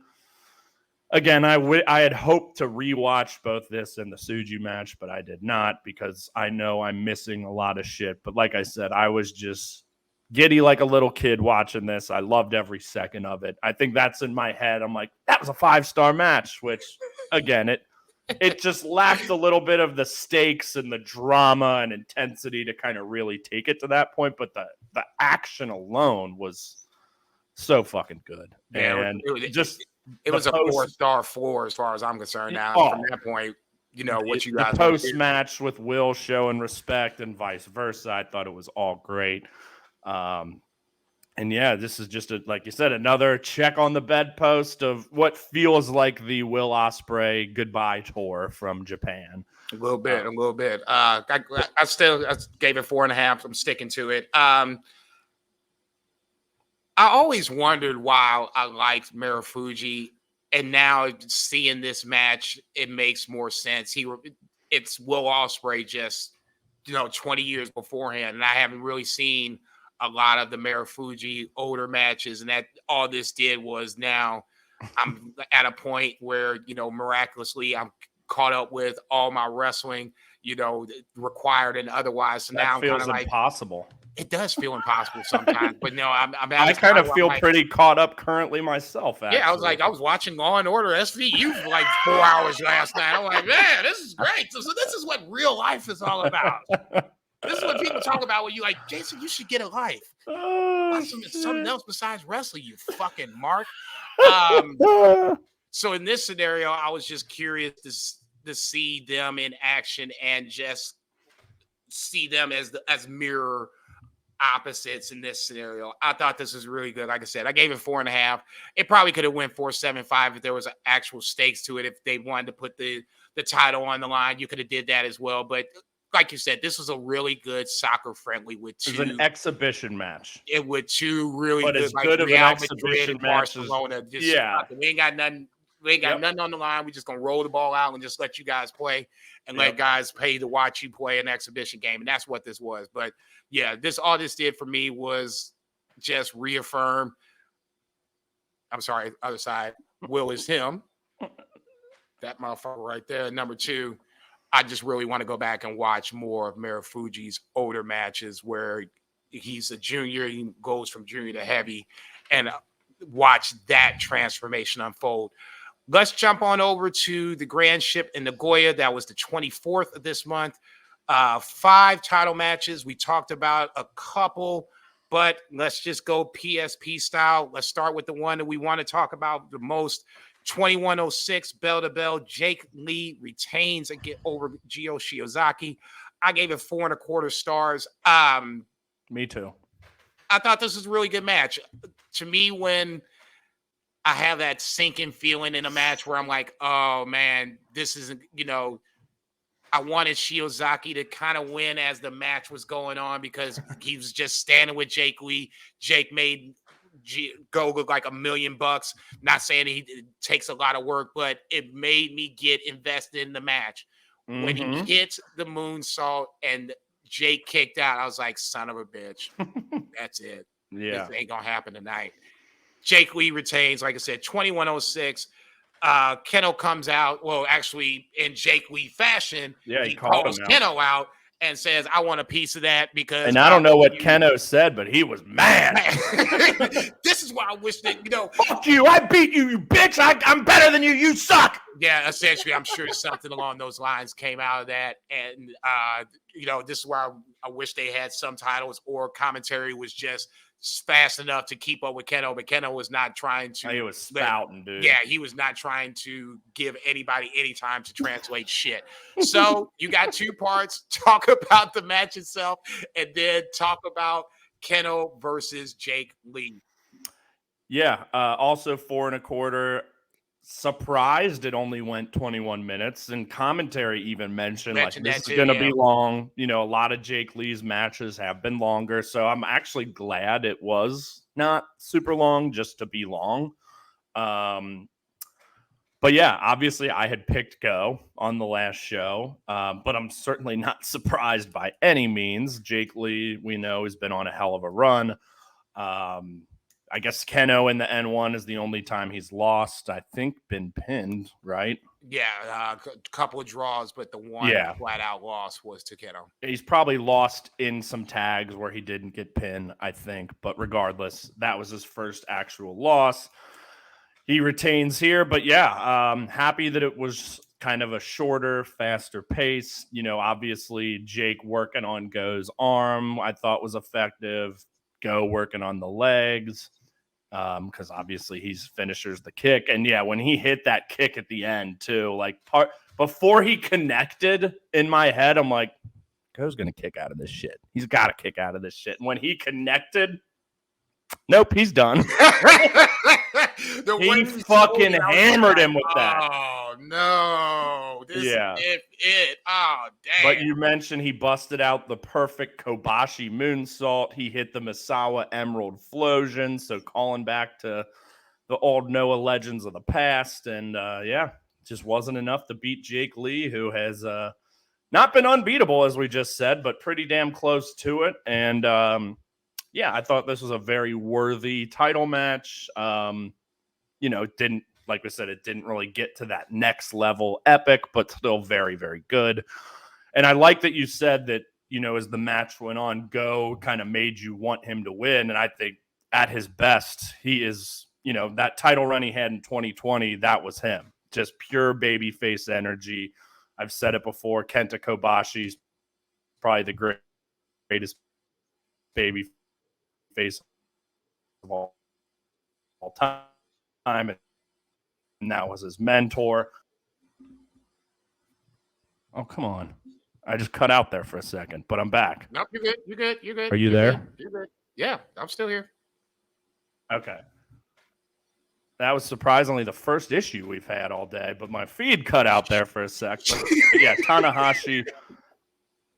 Tanahashi's always had that aspect as well. Obviously, he's kind of on beyond the back nine at this point, but yeah, Go is such a great baby face, and we definitely saw that here, even in a losing effort. But I mean, I want to say Keno's going to beat Jake Lee, but I don't know if he is, especially given that he's the only person to beat him. To put him over twice, maybe a little much, but I would love to see Keno win, given that last year he won the belt and gave it right back with no title defenses like every other champion of last year there. But now we're cleaning that up, baby.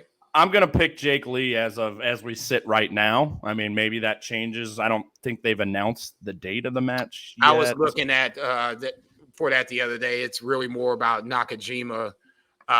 His last match. That will run us through October because, like we said, that's the 28th. So I'm assuming this might be sometime in November, maybe. November. I don't think they can wait until 2024. No. I know they do a big show on on the first. First. I don't think you can wait that long. I don't think so either. But shit, I don't want to wait that long. But if who challenges then? I don't know. Let's not get too far ahead yet because Keno could very well win. To me, Keno's the next challenger. Date and time to be determined. Yeah. Well, and I guess I meant let's say Jake Lee wins. Yeah, sets up a match on the 1-1 show, but right. And let's be honest, losing Nakajima is a big loss for Noah. When you start to think of the big picture like this, as a company, then I remember I brought up this was months ago. Super J-Cast had like the guy on that does like their Noah show and was talking about just the lack of like young talent that they have. Kind of the next generation of guys is just not quite there like it is for All Japan. Like Yuma Aoyagi, their current champ, I think is 26 or 27. Yuma Anzai, who we saw in the Noah tournament, who's got a very bright future, is 23. I know they've got other young up-and-comers, but Noah, the stable's kind of bare. I mean, obviously, Jake Lee's been carrying the belt, the top spot very, very well. Right.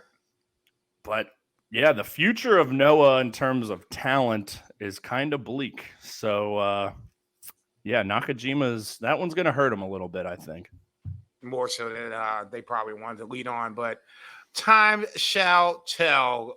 Going backwards, the – surprising semi-main event. Well, I shouldn't say surprising, but considering Psycho Clown, the Hio match. Yeah, I was pretty surprised that wasn't the semi-main, and this was because Hayata stinks. Not my favorite Hayata match, and unfortunately, it was another match that I thought Yoshioka was going to win, and unfortunately, that was not the case. 1848, bell to bell. Yokioka loses to Hayata, and like I said, 18 minutes. I gave this 3.75. But Daga coming out post match to attack Hayata was essentially the post match angle coming out of that. That doesn't really do a lot for me per se. Daga is who he is. I get it for their storyline purposes, but him coming out, him destroying Miyawaki earlier on, I was like, okay, they just didn't put that out there for no reason. Yeah. Ryo Onwa destroyed somebody, I guess, and on that Marafuji anniversary show. I think that was less than 5 minutes. I think it was also Miyawaki. I think it was, now that I'm thinking about it. And I was like, damn, Miyawaki over here catching that work from both sides. And I was like, well, the Onwa squash doesn't mean anything. It just, this is just getting establishing him, trying to get fans behind him and all this other shit. For Daga, I was like, okay, this just doesn't happen for no reason. Chris Ridgway isn't coming back, it feels like, anytime soon. So this might be, him challenging the winner of the junior title match. And obviously him stomping out Hayata was that challenge. For me, I thought this was good, not great. Like I said, I gave it 3.75. Yeah, I'm probably more like 3.25. Yoshioka, fun to watch, but doesn't really do a ton for me. Hayata does really nothing for me. Yeah, let's move on. Although I did see a headline that Yoshioka is stepping away from Noah. Did that come across your radar at all? No. I just happened to see it. I was looking for just like a review of the show to just kind of like refresh myself, and I didn't click it, but I saw it. So, I mean, he's not a big enough player that really has much of an effect, but I guess it's something. It's something. Because their junior division isn't exactly the strongest, so yeah, that's what I was going to say. It's more of a depth issue than we're taking somebody that I consider that's great or top echelon in their junior division. Second match I was really interested in, and we already kind of talked about it leading up to this: Psycho Clown versus Hio Dr. Wagner Jr. for the national heavyweight title. This was the longest match of the night by 1 second, 21:07. Bell to bell. Hio Dr. Wagner Jr. retains after getting his mask ripped. Hio decides to pull in his bag of fuckery. He's going low to end up setting up the dub. I gave this 4.5 stars, my highest rated match of the. I thought this was really, really good. The lead up was, to me, half the battle. Did you read the article before the match? I read the article. I bet that probably helped a good amount. I went 4 stars, but I still thought it was pretty damn good. I think it could have been a little shorter, but like I said, I think Wagner was still the baby face here, despite what he did ahead of time. I mean, once he got his mask ripped and bleeding, the crowd definitely got behind him. I was waiting for that Joker to fall off because, that bad boy. It was off. Flapping. I was just like, okay, I want to watch, but I don't remember how he got busted open. I mean, I assume it. Like, I wonder if he did that to cover his face a little bit. The crimson mask, as they said. Right, and because that motherfucker was off. Yeah, I was going to say, I think that was. At least when he first got it ripped open, that was part of the reason why you couldn't see Hio's face really well. But as that, the bleeding stopped, you could kind of see it more and more in the mask. You can always see Hio kind of fiddle. He kept adjusting it. Yeah. Yeah. And that's I was like, oh man, this is how he's going to lose the title. That's going to be messed up. He wasn't willing to pull an El Desperado and just say, fuck the mask. Yeah. That's what I was, all bullshit aside. That's what I was kind of waiting for. But I'm not mad at him. Far from it. He did what he had to do to get the dub. He's coming up on a year. If it's not a year, it's coming up on it. He's the longest. I think it might have been like late October last year. He took it off Funaki. Yeah, I was going to say by days, he's the longest reigning national champion. I just don't think it's been a year. I think it's been just over I think 300 late days. October. But Yeah. we talked last time. There was no tease of it, but Soya, he beat him in the tournament. Obviously, he challenged for the belt earlier this year and lost. He's coming off a very hot stretch here. I think that's got to be coming pretty soon here. It's Soya time, baby. We got to make that happen, Captain.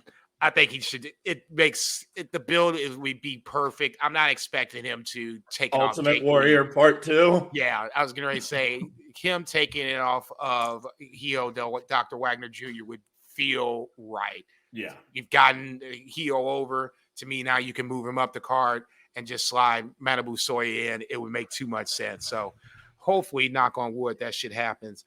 One of my favorite matches of the night, probably the third one. I'm more looking forward to towards the team than itself than anything else. The match itself just happened to be so. Alejandro and Ninja Mac versus Alpha Bane and Dragon Wolf for the vacant. No, you had it right the first time. Dragon Bane and Alpha Wolf. Okay. Yeah. The vacant Noah Junior Tag titles. This is the Chris Ridgway Daga titles that they did have, but unfortunately, Chris Ridgway had to step away to deal with life matters, real life shit. So unfortunately, the show must go on. And unfortunately for Chris Ridgway and Daga, if they're going to come back and take the titles, they're taking it off the team that is draped in freaking gold. Alpha. Let's try this again. Alpha Wolf and Dragon Bane have now gotten. I believe this is their fourth title. They came in with 3. This will now make 4 for them. I think that's right. So much gold running around. It makes Undisputed Era just jealous from years past. I knew this match was going to be off the chain, and I said it on Twitter that this was going to be a match where anybody in the front row needs to have their head on a swivel because somebody is going to fall in their lap at some given point. I believe it happened twice. The one spot that we're talking about where the older brother, Alpha Wolf, throws Dragon Bane, like literally, it seemed like he was up there forever, inside the ring, out of the ring. I'm like, I mean, they moved the barricade to make sure they didn't need to but I understand that. Yeah, just in case, because God forbid, he doesn't happen. Launched his ass. And he's up there for it felt like 6 months. I'm like, dude, is this Joker ever coming down? One of the best spots of the night. Those two teamwork moves, it's different. I mean, the Young Bucks, Aussie Open, are obviously 2 of the best. You got to put these 2 guys right with them. It's obviously a different style, more lucha really just kind of throwing the brother around. But yeah, these 2 are so fun to watch, even though Alpha Wolf is not a junior by any means. Yeah, that's the other He's a fucking monster. That's the other thing we need to talk about. Like Leona, Alpha Wolf, Shingo. I'm sure I'm missing one more in this bunch where they were juniors. Tsuji Kondo. Yeah. I'm gonna need to see the actual. We need some weigh-ins. I need to weigh in. I need to see that on videotape before I sit up here and say that any of these guys are juniors. None of these jokers are juniors. I don't want to hear that shit. But this was a total fucking spot fest, and I loved every second of it. Yes, sir. Probably I gave it 20 near falls down the stretch. Like we said, great double team moves. Obviously, got to give credit to Alejandro and Ninja Mac as well. I thought they both performed well. I was also 4 1/4, and just a blast to watch. And I went back and looked and was correct that Alpha Bane and Dragon Wolf and Ninja Mac actually, but I remembered that. But those 2 were in that lucha 6-way scramble that we saw at that Warrior Wrestling show. I'm like, I think those 2 guys were in it, but I remember that was insane because it was such a tiny ring too for an indie show. God bless. And 6 guys. I would love to rewatch. Obviously, we've talked about just that show. Yeah, that should be a watch along. We're probably on hard cam the majority of the show, and you ripping the Tom Lawler dance, and we had just met. And yeah, I say, and this motherfucker is dancing to Tom Lawler. He's crazy. I'm like, I'm here for it, baby. Let's go. It was a long drive from St. Louis. I needed to stretch my legs. But yeah, this was, like I said, just a blast. Good you fun. said you gave it 4 1/4. Yeah, right on. In a match that I was definitely thinking about you when it was made, and was definitely thinking about you watching it. You had the GLG boys in Jack Morris and Anthony Green versus Saxon Huxley and Timothy Thatcher. That went 17-38 bell to bell. A little surprising it went that long. But you have new tag team champions, which ultimately that's what the most important thing is. Wasn't a big fan of Saxon. Now I'll say it, Suxley, because now he lost. He officially sucks. So at this point, he's Saxon Suxley. Wasn't a huge fan of him and Timothy Thatcher as a team. I think Timothy Thatcher is way better by himself. That's just me. This just felt like it was Jack and Anthony Green's match to lose. But in my head, I would be lying. When they won, I was like, fuck, does this mean Jake Lee's going to lose? Man, I sure hope. Because I'm WWE brainwashed in that sense where if one wins, then the other typically loses. So a part of me was waiting for Jake Lee to kind of lose that back end, but neither here nor there. I thought this match was good, not great. I gave it 3.75. Same. Yeah, I feel like the second half, it definitely picked up in the second half. Pace, there were some good near falls.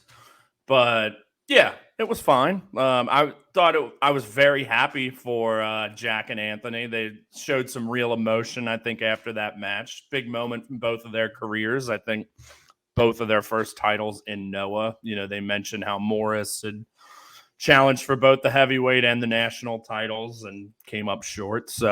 And then I loved how they both came out wearing their belts at ringside for the main event as well. I thought that was damn right. I just won this shit. Man, but yeah, like you said, good, not great, but still better than I thought it was going to be. So, yeah. Side note on one Jack Morris. Apparently, he challenged El Hijo Del Wagner Jr. backstage after this. So that will be a national title match. I just saw it. That match already happened, right? They're going to run it back. Yeah. So this will be maybe. I think you gotta give Psycho Clown a break. Have him interfere if you want to do that route. But where's Soya? Damn it! I'm trying to be patient. Maybe they saved that one for the New Year's show. Yeah, I don't just about to say Soya better win it before Psycho Clown does. Otherwise, we're gonna have a fucking problem on our hands. I don't want to see Psycho Clown win it. I want to see Soya take it off of Hijo. Hijo has built it up. Let Soya take it off of him. From that point, if you want to do Soya versus Psycho Clown, knock yourselves out. I ain't mad at you for it. Speaking of Manabu Soya, there was a undercard match that had a little nugget of note that I wanted to take away from it. Soya, Masa Kitamiya, and Segura defeated Fujita, Suzuki, and Taniguchi. Not even when we were really talking about the match. The match was what it was. I gave it 3.5 stars. The importance was post-match where you had Daiki Inaba come out from backstage and he and Soya shake hands. So then in turn, Soya and Masakita Miya shake hands. Daiki and Masakita Miya shake hands. So now it looks like we have a new faction of guys in this scenario with Masakita Miya, Daiki Inaba, and Manabu Soya. Thoughts on this new faction, where they go, what's the name, yada, yada, yada. Yeah, I'm here for it. I mean, I think Soya, obviously, like we said, with everything he's done since the Congo breakup, that man deserves to be running his own faction. I presume he'll be the leader here. I'll my next question. Yeah, I have no idea what the name may be. Hopefully it's better than Real. But yeah, I would assume maybe they'll add someone else. I mean, a faction, three is a trio. I feel like 4 is a faction. Fair. But there's enough bodies there that they could find whoever. But yeah, it's mildly intriguing, let's say that. But yeah, as long as Manabu's leading it, then as far as I'm concerned, that's all I really need to know about from that point. whatever you want to do is whatever you want to do. Yep. Okay. Nothing really else to touch on. Yeah, I was going to say, I think we talked about. I mean, Noah. Keno and Lance Anoa'i against Adam Brooks and Nakajima. Fine little tag. I went 3.5. Good little match, but nothing to write home about. And yeah, I'd say let's move on to some Stardom. So obviously the running argument between myself and Mr. Jager is how mid is mid when it comes to Stardom. So as I was watching this, getting ready to start this Dream Tag Festival on 9/10, I was thinking to myself, this is kind of I wasn't really looking forward to this because I think somebody that's not named JCB had gotten into my head and kind of messed with it where, somebody was making some good points. And I was thinking to myself, man, is he really messing with my head? Is he trying to suck the life out of Stardom for me at this point? So I was kind of not really looking forward to this Dream Tag Festival. And then it happened. Stardom just does it again. Thank God. It was a very enjoyable show. See, you're getting ready to jump the ship on me. And all of a sudden now we have this where I thought it was a pretty lighthearted show, but it was still good matches. You got some good action. And more importantly, we had some storyline advancement. I'll let you start anywhere you want to start. This was a cornucopia of, the fans voted and they made the tag teams. And then obviously from that point, Rossi made the matches. I'll let you go wherever you want to start. Yeah, I mean, obviously no 5-star matches here. It was all, I think, tag matches. I didn't watch the pre-show gauntlet or anything, but I did watch the entire show. And I think it was off air. It might have been beginning of this. I don't remember, but it was pairings that pretty much all of them had some sort of history together. Not every single one of them, but a lot of them. But I guess let's just start from the top and go because, I've certainly been very critical of Tam Nakano with good reason. And the Mina Shirakawa story. But I had texted you. I'm like, it's finally getting somewhat intriguing to me. Granted, I do want to say having the subtitles, which they'll always have on the Stardom shows, but, I would watch in other means sometimes. But having the subtitles here was key because it felt like after every single match, someone was talking and, like you said, advancing a story, setting up a match. So it helped just having that. But, it was obviously Mina was part of Cosmic Angels before she broke off and formed Club Venus. And they were doing the Cosmic Angels dance thing. I think it had a name. I don't remember. And Mina, I can't think what it is. Mina stopped and she's like, this is too weird, blah, blah, blah, blah, blah. And then basically said, I'm coming for that belt. I can't move on until I beat you for that. And finally, to me, it's okay. I mean, if Mina wins that, holy shit, I will be thrilled. But at least that, it makes sense to me. Everything that's happened to this point hasn't. And has been horrible booking, and Tam Nakano still does not feel even close to the top champion in this company right now. I'm sorry, she just doesn't. But with all the history, with this happening, I'm excited for that match, which I assume will be happening at some point after the 5-star. Obviously, whoever wins the 5-star has a title match too, so I don't know which comes first. But I thought this was a good way to kick it off. They defeated, I guess, the only tag team that was a real tag team, which they're the tag team champs, Natsupoi and Soriano. 12 minutes, 32 seconds. I think I went 3 3/4, 3.75. But yeah, just kicked the show off on a strong note and just kind of had me hooked from the get-go. And yeah, like I said, Stardom right now, not as mid as it was before, but just something about Tam, man. I can't get behind it right now. And she's someone I always really liked before she beat Julia. And, we've talked enough about that. But like I said, it's less about her. It's more she just doesn't feel like that top star, that top champion to me in the booking and the performances. So But anyway, like I said, good way to kick this show off and really kind of get me to sink into it. To me, one of the big takeaways was the Mariah May Hannon pairing. That was great. Obviously, big fans of Mariah May on PSP, but to see Hannon kind of come out of her shell to where this was like the first time where it was a playful Hannon. It feels like she was less of a teenager, more of a woman. Well, she was dressed like Mariah, and Mariah Right. was dressed like Hannon with the pigtails and the schoolgirl skirt. I mean, she looked fucking great. I mean, don't get me wrong. That's what we expect. But yeah, you're right. Hannon had like another burst of charisma, energy. Right. Mariah definitely brought something out of her. To see them in their interaction, I thought that was really good. They win by disqualification as Momo Watanabe and Shitty Momo. That definitely geeked me out big time. Watanabe calling Momo Kogo Shitty Momo after the match. I was saying, man, great. Leave that little girl alone. It's not her fault. And Watanabe was basically like throwing her own partner out of the ring, beating her up. About to say at the end, she's like, "Give me this bat. I am done fucking with you guys. I'm over this shit. Fuck you. I'm hitting you. Fuck you. I'm hitting you." Congo comes up, was like, "No, stop." Momo was like, "Fuck this. I'm hitting you too."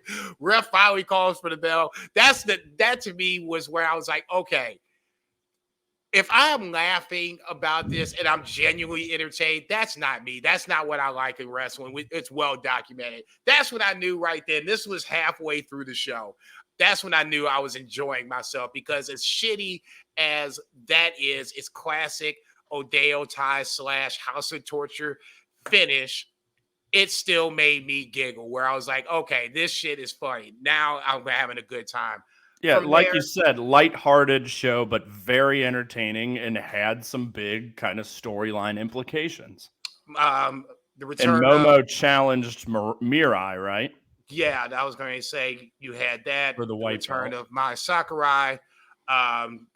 Prominence returns after the Suzuki Julia match versus that Tommy was definitely a bit of a surprise. Hadn't seen Prominence in a while. We had seen Risa Sera fairly recently against Julia for the New Japan Strong title. Not necessarily a match that neither one of us thought that was really, really stand out. I thought we would get a lot more, especially with the background with Risa Sera as a deathmatch wrestler and the feud between Julia and all members of Prominence. I thought that would be more of a match, but Prominence is back.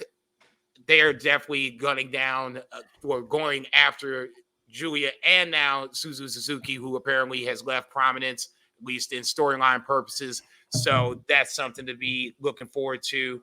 And I thought that match was the best match of the night, which was Julia and Suzu, who obviously well-documented history there. Matt facing off in Stardom and like being friends and roommates previously in Ice Ribbon, and against Micah and Utami, who, we know they've had a long-standing rivalry. They were like bringing out liquor, and didn't they like drink some during the match too? So I think that goes back to their 5-star match where they exchanged gifts before, or either it was after the match.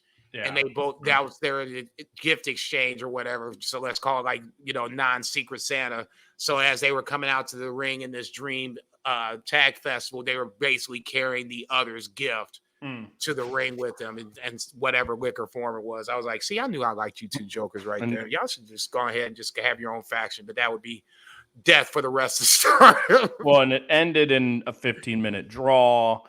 And then that's when Prominence came out, but what do we think about Suzu joining DDM? I feel like that's looking pretty likely. I mean, they had Julia and Suzu talked about teaming again after this match. Again, we talked about the history. Suzu's now kind of on her own. Clearly, Prominence is against her. So, and they're down a member. Honestly, it makes a lot of sense. Honestly, it does. It all the dots all connect, but there's like, still some talents out there, I won't call them young lions, but for lack of a better term, the Hanakos of the world that don't have a home as well. Either we could do a draft and do it like that, where you reshuffle the whole thing and make this exciting like they used to do once a year. Or if you're just going specifically where we're going to have a home for Suzu, I've always thought that Suzuki, Micah, and May Sarah were all plopped together for some reason. And now, even though it's not May Sarah, it's Megan Bain, but you still have Suzuki and Micah challenging EDM with Megan Bain for the artist titles. That match is coming up. I don't think they've set a date for that. That to me feels like a faction, minus Megan Bain, obviously, because I'm just not sure how long she's going to be in Stardom, but she's been there longer than I had anticipated, but neither here nor there. If I had to take a guess, that's my guess. They're going to break off from DDM after winning the artist titles and start their own faction. Okay. Hell, for that matter, Club Venus is in that much trouble. I know. They're losing members left and right. So, I mean, that's something else to consider. So, I mean, it's not just, one faction in trouble. There's a second faction in trouble. And Venus, maybe there could be a bit of a reshuffling or something coming up here. It just feels like it's time to just reshuffle the deck and just do a draft in some form or fashion. Because Hannah would, and Club Venus were kind of, Club Venus was flirting with Hannah. One of the last undercard matches was Mariah May introducing Hannah as a Club Venus member. So, I mean, yeah, but we don't know how much longer Mariah May is even going to be there. The rumor is that she'll be at Wrestle Dream on Sunday. Oh, really? If I'm not mistaken, let me double check and see if she is on the final night of matches for Stardom. Which that's the 30th, right? That is the 30th. She is. She faces Hanan on the 30th. So she'll be in Japan on the 30th. It wouldn't need to be a match, but it's enough time to get her over to Seattle. It's that side of the flight isn't as long from Japan to Seattle as it would be to like the East Coast, obviously. Correct. So it's not beyond the realm of possibility. Interesting. Yeah, I didn't think it would be that soon, but that's just the rumor. I'm not saying it's going to happen. Yeah. But well, I mean, that's pretty much just Mina and Waka because like Jesse's gone. Who else did they? Obviously, Zaya Brookside is forgotten from all of this. Like, it was her, Mina, and Mariah from the get-go, and then Brookside just disappeared. I think she had to come back for whatever. There was someone else other than Jesse, I feel like, but maybe I'm wrong. No, it was. I can't think. I could see her, and I can't think who it is. Oh, Xena. Yes. Yeah. That's right. I'm like, I know there were two foreigners. She's from Australia, I think. Xena. Not sure. I'm pretty sure. Regardless. Yeah.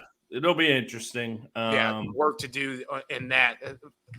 And then the main event, I went 4 1/4, and it was a 20-minute draw. Sorry, not a 15. I went 4 1/4 on both that and the main event. Ditto. Which saw more rivals team together in Azumi and Starlight Kid against Mayu and Saki Kashima, who used to be part of Stars back in the day. So again, a lot of history here. Azumi coming out with the mask, I thought was a nice little touch. And those two teaming together was just a fucking joy. We've seen them do it. They've had 2 excellent singles matches. The one last year being so fucking good. And yeah, Saki Kashima, the high-speed champ, has had a nice little resurgence here as part of God's Eye. And even before that, just, her comedy bits. And she can obviously wrestle a little bit when she wants. And her and Mayu was a fun little pairing. And Azumi and Starlight Kid get the dub. But yeah, just very entertaining stuff all around. Well, just having the background, obviously, with Saki leaving Stars and betraying Mayu, and now they're partners again. You had the that COVID match that they had when nobody was in the building, and you see Mayu falling down the steps or wherever the case may be. That was for me the highlight of their feud. But then it never really came back into fruition until right then and there at this Dream Tag Festival. So for me, in that scenario, it was perfect. You waited long enough to now the fans voted them as partners again and have them as the main event. It was perfect. Azumi and the SLK, they had to be. If there's certain people that just had to be partners. Yeah, these two had to be partners. There was no two ways around that. So for them to be partners and for this to be the main event, I thought it was a really good cherry on top of the Dream Tag Festival. There's only one match we didn't talk about, and it has the Screamer in it. Yo, girl. But Hazuki and Natsuko against Nene and Ruaka. So you have Natsuko and Ruaka, normally a tag team on opposite teams. Hazuki, a former Odeyo Tai, kind of with her gear, kind of went back to that. I think she maybe had a little bit of her face painted too. But I actually somewhat surprisingly enjoyed a little bit of the Ruaka Nene kind of.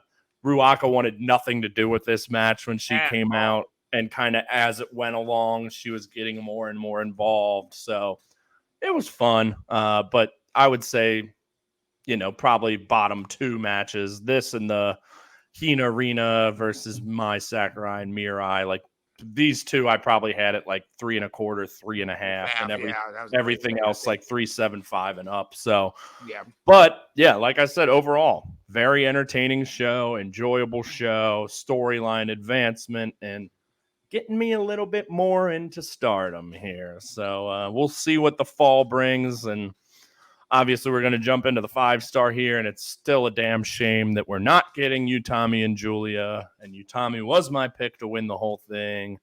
So who the hell knows what's going to happen now? I'm not even exactly sure like where we're looking at in the standings at this point, but I got you, homie. Yeah, what are we thinking here? How's this going to shake out? Does everyone just have one match left at this point? I'm sorry? Does everyone just have one match left at this point? Yeah, so I wrote down the Utami Hanan.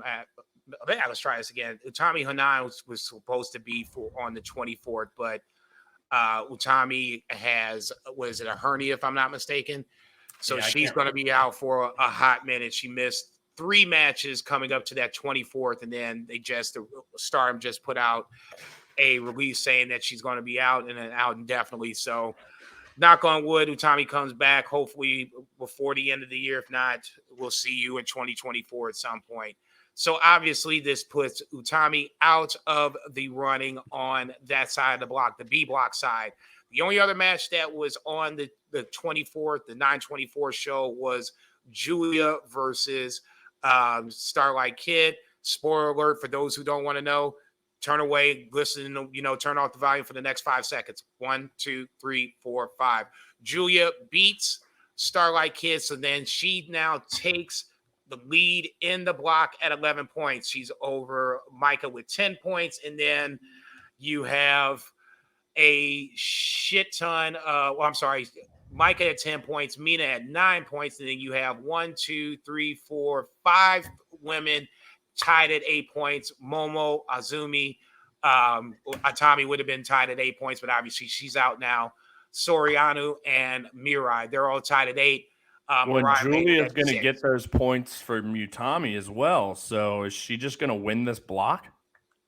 That I wasn't sure how they're going to play it out. Because you get 2 points for a forfeit. So correct. So I would assume, unless they pull some shenanigans where I don't think if they've given points to everybody else, I haven't tracked it. I've just tracked it to where I've watched. Hold on. I just looked at what it is. Shuri over Starlight Kid. Okay.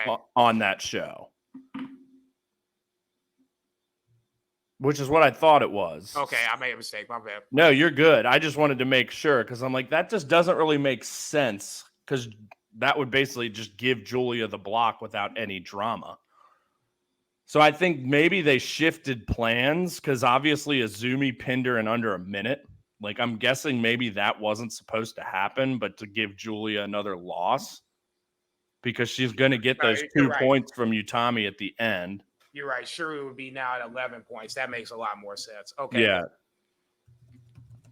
Well, I'm going to pull this up. Should be able to just have Wikipedia, like the Wikipedia always has like updated. I know not always the best place to look, but so okay, Julia does still have 11 points though, but I wonder if they already gave her the Utami points here. Let's see. Yeah, it looks like they did.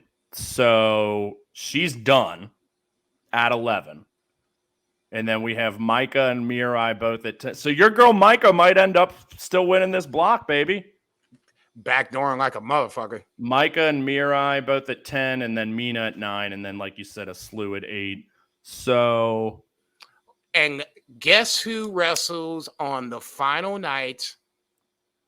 Micah and Mirai. Oh, wow. Okay. So unless they draw. Because I was looking, Mina, if Mina got to 11, she did beat Julia. So she would have that tiebreaker over Julia. But, okay, Micah versus Mirai is going to settle the block then. Yeah, because I cannot see them doing a four-way. No, I can't. At that point. If they did, that would just muddle it up and it'd be a 4-way tie. Because then they were assuming Mina wins her last match against Soriano. That would that's an assumption. I don't think that's that's no given. But that would be a 4-way tie at 11. And how the hell? I mean, I guess you could do like a mini tournament. You know, I think that I don't think if that meant you to stop calling the Stardom mid, then yeah, that's what we need to do. Damn it. Oh man, but no, that's interesting. And yeah, I got to think Micah wins. So then on the other side, we've got Suzu. Because remember, we talked about Natsuko being kind of way ahead, but she'd had so many more matches. So now it's coming back to bite her in the ass. Suzu and Natsuko are at 12, and then Shuri and Tam both at 11. Mayu, Natsupoi at 9. My girl Hazuki, lonely down there at 8. Fucking bullshit. No. Okay, who do these two have? Natsuko has Hazuki, and Hazuki's going to win that. And Shuri has Ami Sarai. She's going to win that. But who does Suzu have? She's done. She's done. She's gotten her points, so she's done. Oh, shit. Okay. So Shuri's going to win. Oh, but Tam beat Shuri. I can't imagine Tam wins the block, though. Who's she got here? Natsupoi in the final match. Oh, Natsupoi's definitely winning that. I think so. Against her teammate. Former DDM. I've always said that Natsupoi never paid the price for her treachery against DDM. I think we're looking at Shuri versus Micah here. Thoughts? Honestly, the thought is that I would love to see the match. B, selfishly, I still want Micah to win. It would be easier to be, and I'm saying easier in quotes because God knows Natsupoi had that banger cage match against Tam. I guess that was that last year? Yeah, I think so. Okay. In theory, it would be easier for Micah to beat Natsupoi, but for the better match, the bigger match, Shuri's obviously the name you want to see. If you want Micah to go over, I want her to go over Shuri versus go over Natsupoi. Yeah, I'm not saying Natsupoi makes the final. I just think she beats Tam to keep Tam out. And then Shuri wins it at 13. Probably. Okay. It wasn't the final that we talked about, but Suzu did beat Natsuko in the event that Shuri and Tam both lose. Then Suzu wins the block. I'm down for that. But Suzu Micah have been kind of fighting backstage. Yeah. And they've teamed together. Obviously, they were against each other in the Dream Tag. I mean, I'd love to see it. And yeah, Shuri could lose to. Well, is she going to lose to Ami Sarai? No, I just don't see it happening. So I think Shuri's winning the block. Yeah, I was going to say. I think Michael. I even said to you probably a few weeks ago. I can't remember who she lost to, and she was like sitting at 5. I'm like, I don't think your girl Mike is going to get it done. And as I sit here right now, I think your girl Mike is going to get it done. If I had to pick right now, I think she's winning it. But I think there's you think she the whole thing? Yes. Wow. Okay. No, I would love to see it, obviously. But a lot of shit can happen here. Yeah, as I we was going just to say talked this. About, but Rossi has definitely been curious with his. So booking. it's just one night, right? The 30th is it, and is it all block matches? I assume then. Yeah. Okay, like the first night. Yep. Tight. Well, hopefully they can get that one uploaded pretty quickly. I think you know how this is going to work. I'll send you the link. Oh, is that It's a pay-per-view. Oh, okay, gotcha. Tight. So yeah, I doubt very seriously if I'll be able to wait 24 hours to avoid spoilers and all that other good stuff. I'll give Stardom World their credit. They have done an amazing job quicker this time around, especially with the 5-star versus what they've done. It'd still be nice if they had fucking commentary on these shows, though.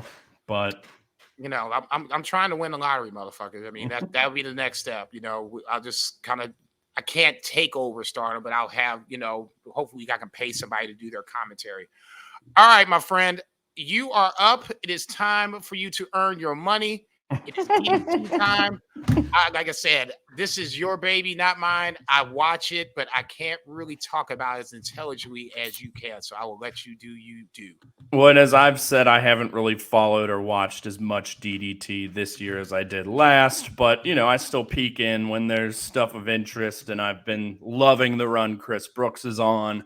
He's the current champ. And then you know how I feel about Higuchi and Hino going against each other in an 8-man, which happened to be Hino's final DDT match for now. He is taking a break to be a father to his 5 kids and cut a pretty impassioned promo after that was great.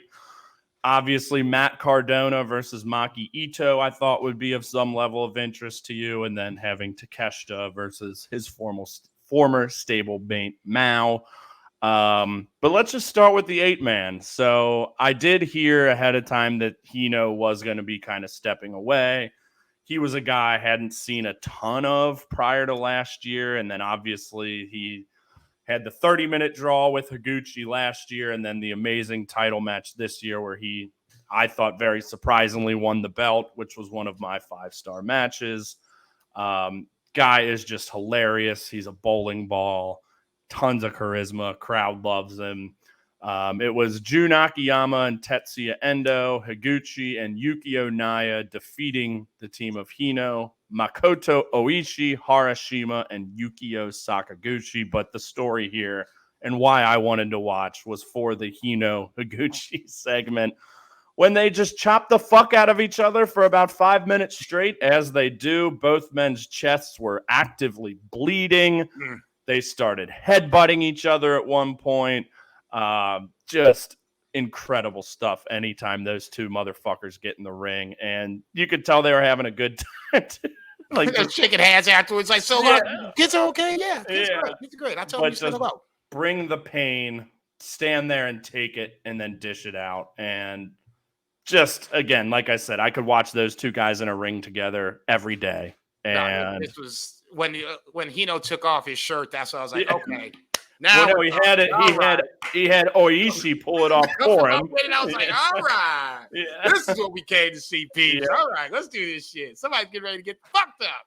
No, this was a fun 8-man tag. I usually don't even like anything more than 6, but it was enough silliness. It wasn't over the top silly. it wasn't a giant panda silly. And that's where it's my fear with DDT from time to time, where I'm just getting ready to see some shit like the match before it. I'm watching the guys run off in thongs or whatever. I'm like, I'm glad I missed that shit. I never really watched that shit either, but yeah, and then like I said, Hino cut a pretty long, and he was in tears promo again about his children and how he needs to be there for his children. So I'm glad I was engaged in this run of his, because like I said, he's a guy I haven't seen a ton of prior to this.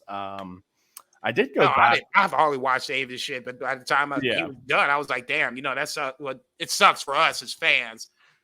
For those who really were invested in Hino, that really sucks. For me, I've seen 2, maybe 3 matches, but I know I like his physicality, and his character is a kind of a fuck you kind of character. Yeah, I can appreciate that too. So. Well, he's not retiring. He's just kind of taking a break. But I think he did say he's done with DDT full time, but I think kind of left the door open. So, and then I did not watch the next matches we kind of talked about earlier. Toi Kojima and Baby Ibushi, Yuki Ueno defeating Atsuki Aoyagi and Dan Tamura. Anything to say about this? It went 10-12.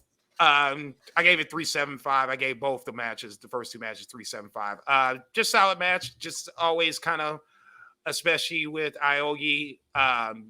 He's someone of DDT of New Japan that All Japan. Oh, Jesus Christ!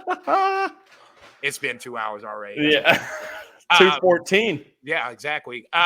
Just a guy from All Japan that I had interest in to begin with, and it was someone that I kind of been invested in. So I was curious to see how it played itself out. The DDT guys winning, not a huge surprise, but it was a solid match. Good, not great. DDT Universal Championship, Matt Cardona with Steph DeLander defeats Maki Ito in 15 minutes, 3 seconds to retain. Have you ever seen anybody bleed so much from a belt shot? No, that means that was a bad blade job there. He bladed himself a little too deep, because when he came up, I was like, what? When he came up, I'm like, what happened? I'm like, oh yeah, he just got hit with the belt. And he is gushing. I'm like, that ain't just the belt, man. And this was after Maki Ito had already busted out the pizza cutter, and I had seen the video of her doing it to him before the match, but I'm like, wait, that's not even what busted him open. Right. I was trying to debate on what show I was going to watch live, whether it was going to be the New Japan show or this show. I think they were both going on at the same. Well, no, it was no, not this show. What's the show after this one? The Grand Ship in Nagoya, and Kobe and Destruction and Kobe were going on at the same time. It was about 2:00 my time in the morning. I was like, okay, let me peek in Wrestle Universe. Let's see because they usually give you an exact time of when their shows are going to start.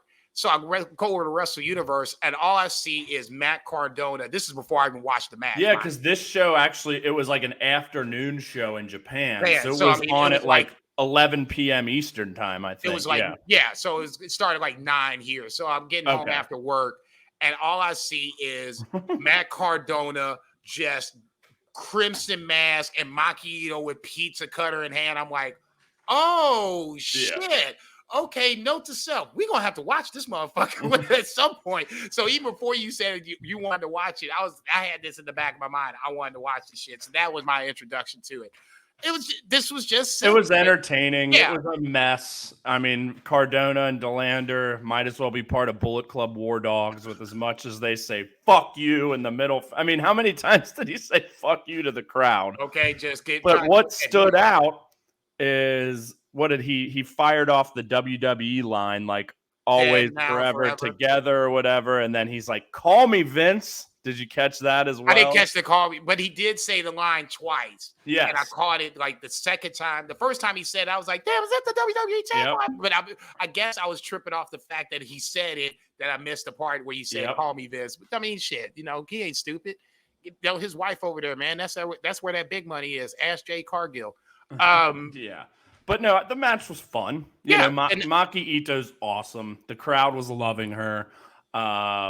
Didn't think she was going to win. I think DeLander is a great manager for Cardona as well. You know, they're going the whole American gear route. Probably like 3.5 stars, but it was entertaining. And again, I'm just kudos to Cardona. You know, all the success he's had and continues to have. And God bless that dude. For everybody that's like, these guys ain't going to be shit that just got released, see Matt Cardona. And he gets a challenger following this next match, which Konosuke Takeshita defeated Mao. Like I said, foremost stablemates. Only 11:28, but this was a blistering. I think I gave it 4. Could have been 4. I gave it 4 1/4, man. That motherfucker was off the chain. Yeah. Mao was doing some shit. I'm like, wait, I've seen this dude. I just wanted it to go long. I just wanted it to go longer, frankly. So like when it ended, I'm like, damn it, that was awesome, but I wanted a little bit more. Mao is the man. Yeah, you know, he's little, but he can do all sorts of shit. He got his ass beat, but kept getting up. He and Rising Hayato from All Japan are like two guys I want to see more of their matches in 2022. You know, like you said, 11:28 ain't a lot, but man, was this the first Mao match you've seen? It's not, because we've done like All Together. I know he was like in one of the undercard matches. Some other show recently, in the States. It might have been the All-Star Junior. Yeah, it was. And like I said, I hadn't seen that. And he looked great in that as well. So that's why I was just kind of like, man, okay, clearly I'm missing out. And Takeshita's just Takeshita. Now it's getting to the point where I got to go back and watch old Takeshita matches to really see. There's some good ones. Yeah, to see how deep the rabbit hole goes. Mao also only 26, so he's pretty young. That's wild. I came away more impressed with Mao. I mean, Takeshita at this point, he's like Yota Tsuji. You know, when he does something, it's got to really be like, you know, something I haven't seen. Talk about a match I'd love to see. Holy shit! I just think Takeshita versus Tsuji. Someone make this happen. Make it so. If TK's buying New Japan, then goddamn it, that's the match we need to make. God damn, never thought about that. Yeah, that just came out of the blue. But we said earlier to Callis made his appearance known. Did he get involved? I can't even remember. Distraction, but not really getting involved. But Takeshita ends up getting the win with 2 of the big running knees, and then Mao goes backstage, and Cardona is still just chilling there with a face full of blood and challenges for the DDT Universal titles. So I assume now you'll be tuned in for that one whenever that one comes up. I wrote down the 5 matches, and then underneath it, I wrote 11-12. Oh, yeah. Jericho Takeshita, Cardona versus Mao. Same show, yeah. The final match that obviously you're going to talk about here in a second. Yes. So Chris Brooks defeats Saki Akai, who is on her way to retirement, which I had heard ahead of this match. And I know they'd had some history. Akai, obviously, we've seen in TJPW some. She kind of goes back and forth. But holy shit, I came out of this match so impressed with her. I mean, she's a tall woman. Don't get me wrong. She's probably like 5'10", maybe 11, but she's obviously rail thin. Brooks, 6'4", but he did not tower over her. That's like, God damn, she's tall. But Brooks, I've seen him have many intergender matches. We reviewed the one against Maya Yukihi in the bar earlier this year, which was a sheer delight. I've seen him have some in Choco Pro, which is literally just like a mat in a very small room without a ring.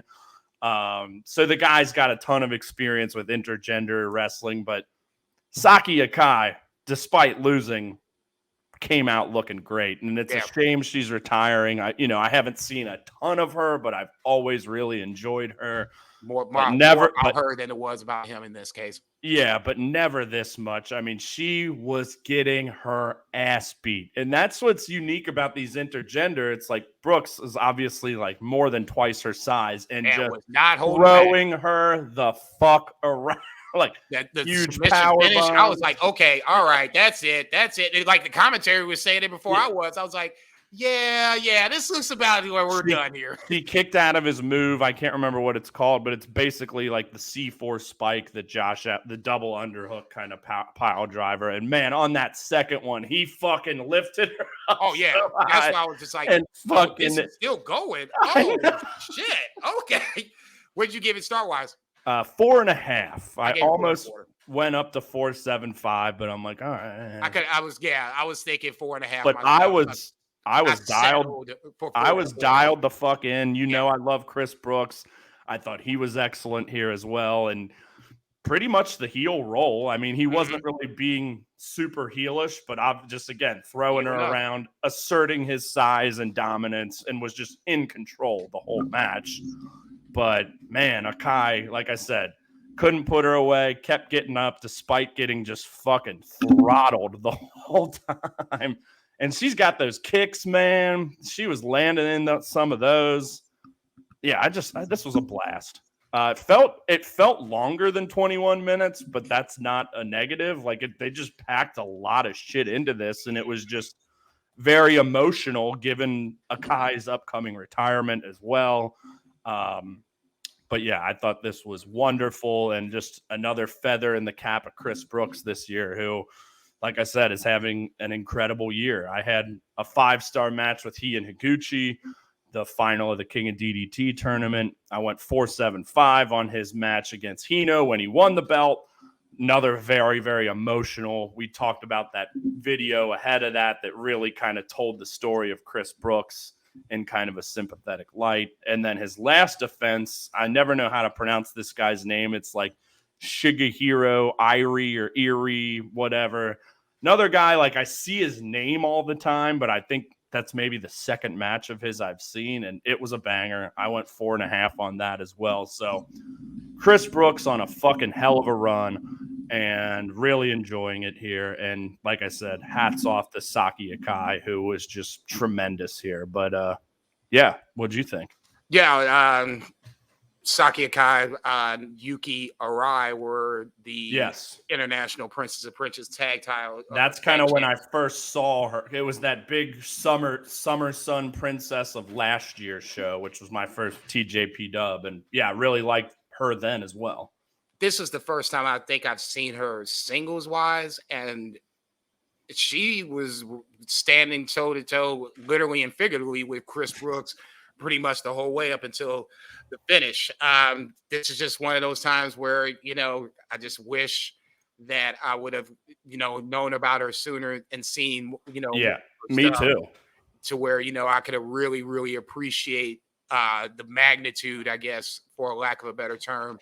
You know, it would be a great match. Sorry to cut you off, but it just hit me. Saki Akai versus Himeka. Come out of retirement. But how good would those? They're both, I mean, bigger, obviously. Yeah. No, I'm good. But they're both tall women. They could both fucking fight. I just miss Himeka. I actually meant to say that earlier. I heard her theme song on my Spotify playlist. I was like, I miss my baby. Everybody wants a party. Yeah, she's definitely missed. That would be another match. Not before Takeshita. Oh God, yeah. Not before Takeshita Tsuji, but yeah, it's on the list. Well, speaking of let's go back to the. Yeah, because we talked about one angle, but we didn't talk about the other. Wait, no, I was gonna say back to AEW, Takeshita Ishii as a potential match coming out of that 6-man. I don't even remember what show it was, Double or Nothing maybe. But I remember we talked at that point, like, man, we need to get a Takeshita Ishii match, which I think is a lot more plausible than Takeshita Tsuji at this point. But look, I'll take either one. But yeah, Ishii owes Takeshita a receipt from that spot, because I've seen Ishii take many hits from many a great man, but when Takeshita hit that dude with that dropped him, rumble, I was just like, who is this? Well, what angle were you going to talk about here?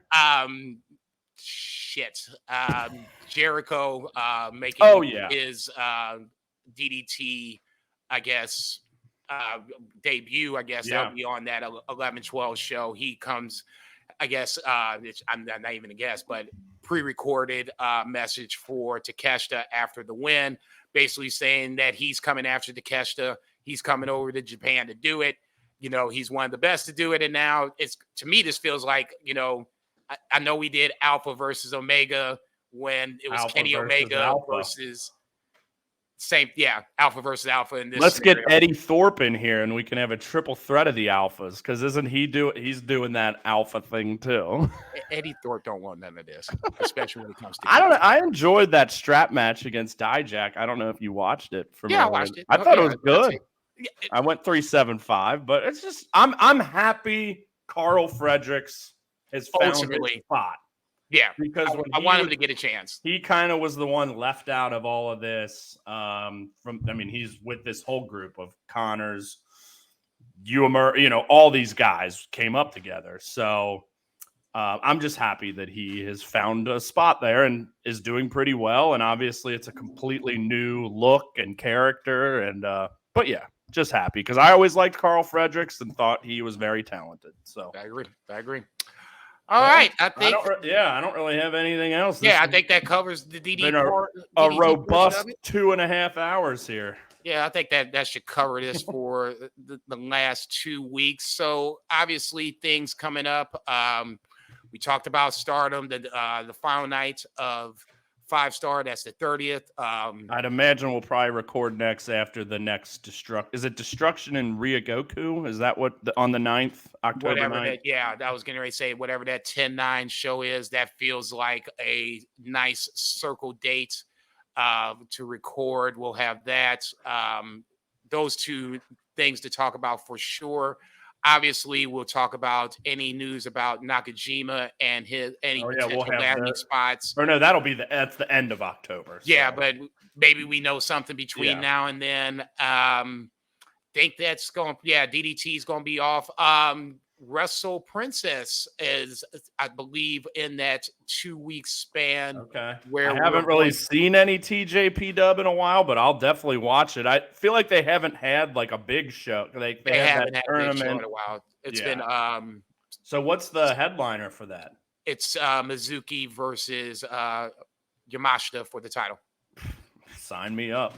So yeah, at that point, I was just like, okay, I know we haven't talked a lot about it, but it's been like one of their smaller tours. I think it's City Circuit 23 or something like that. So that's building up to, I believe, the 8th or the 9th of October. So yeah, I'm pretty sure that the next time we talk, we're going to talk some TJPW, pretty sure, but for sure, New Japan, the 9th show, and then Stardom's final 5-star show, who wins, who loses, and we'll find out who is next for Tam, because Tam and many others need to start defending the titles that they covetedly hold. So at that point, we shall bid you adieu.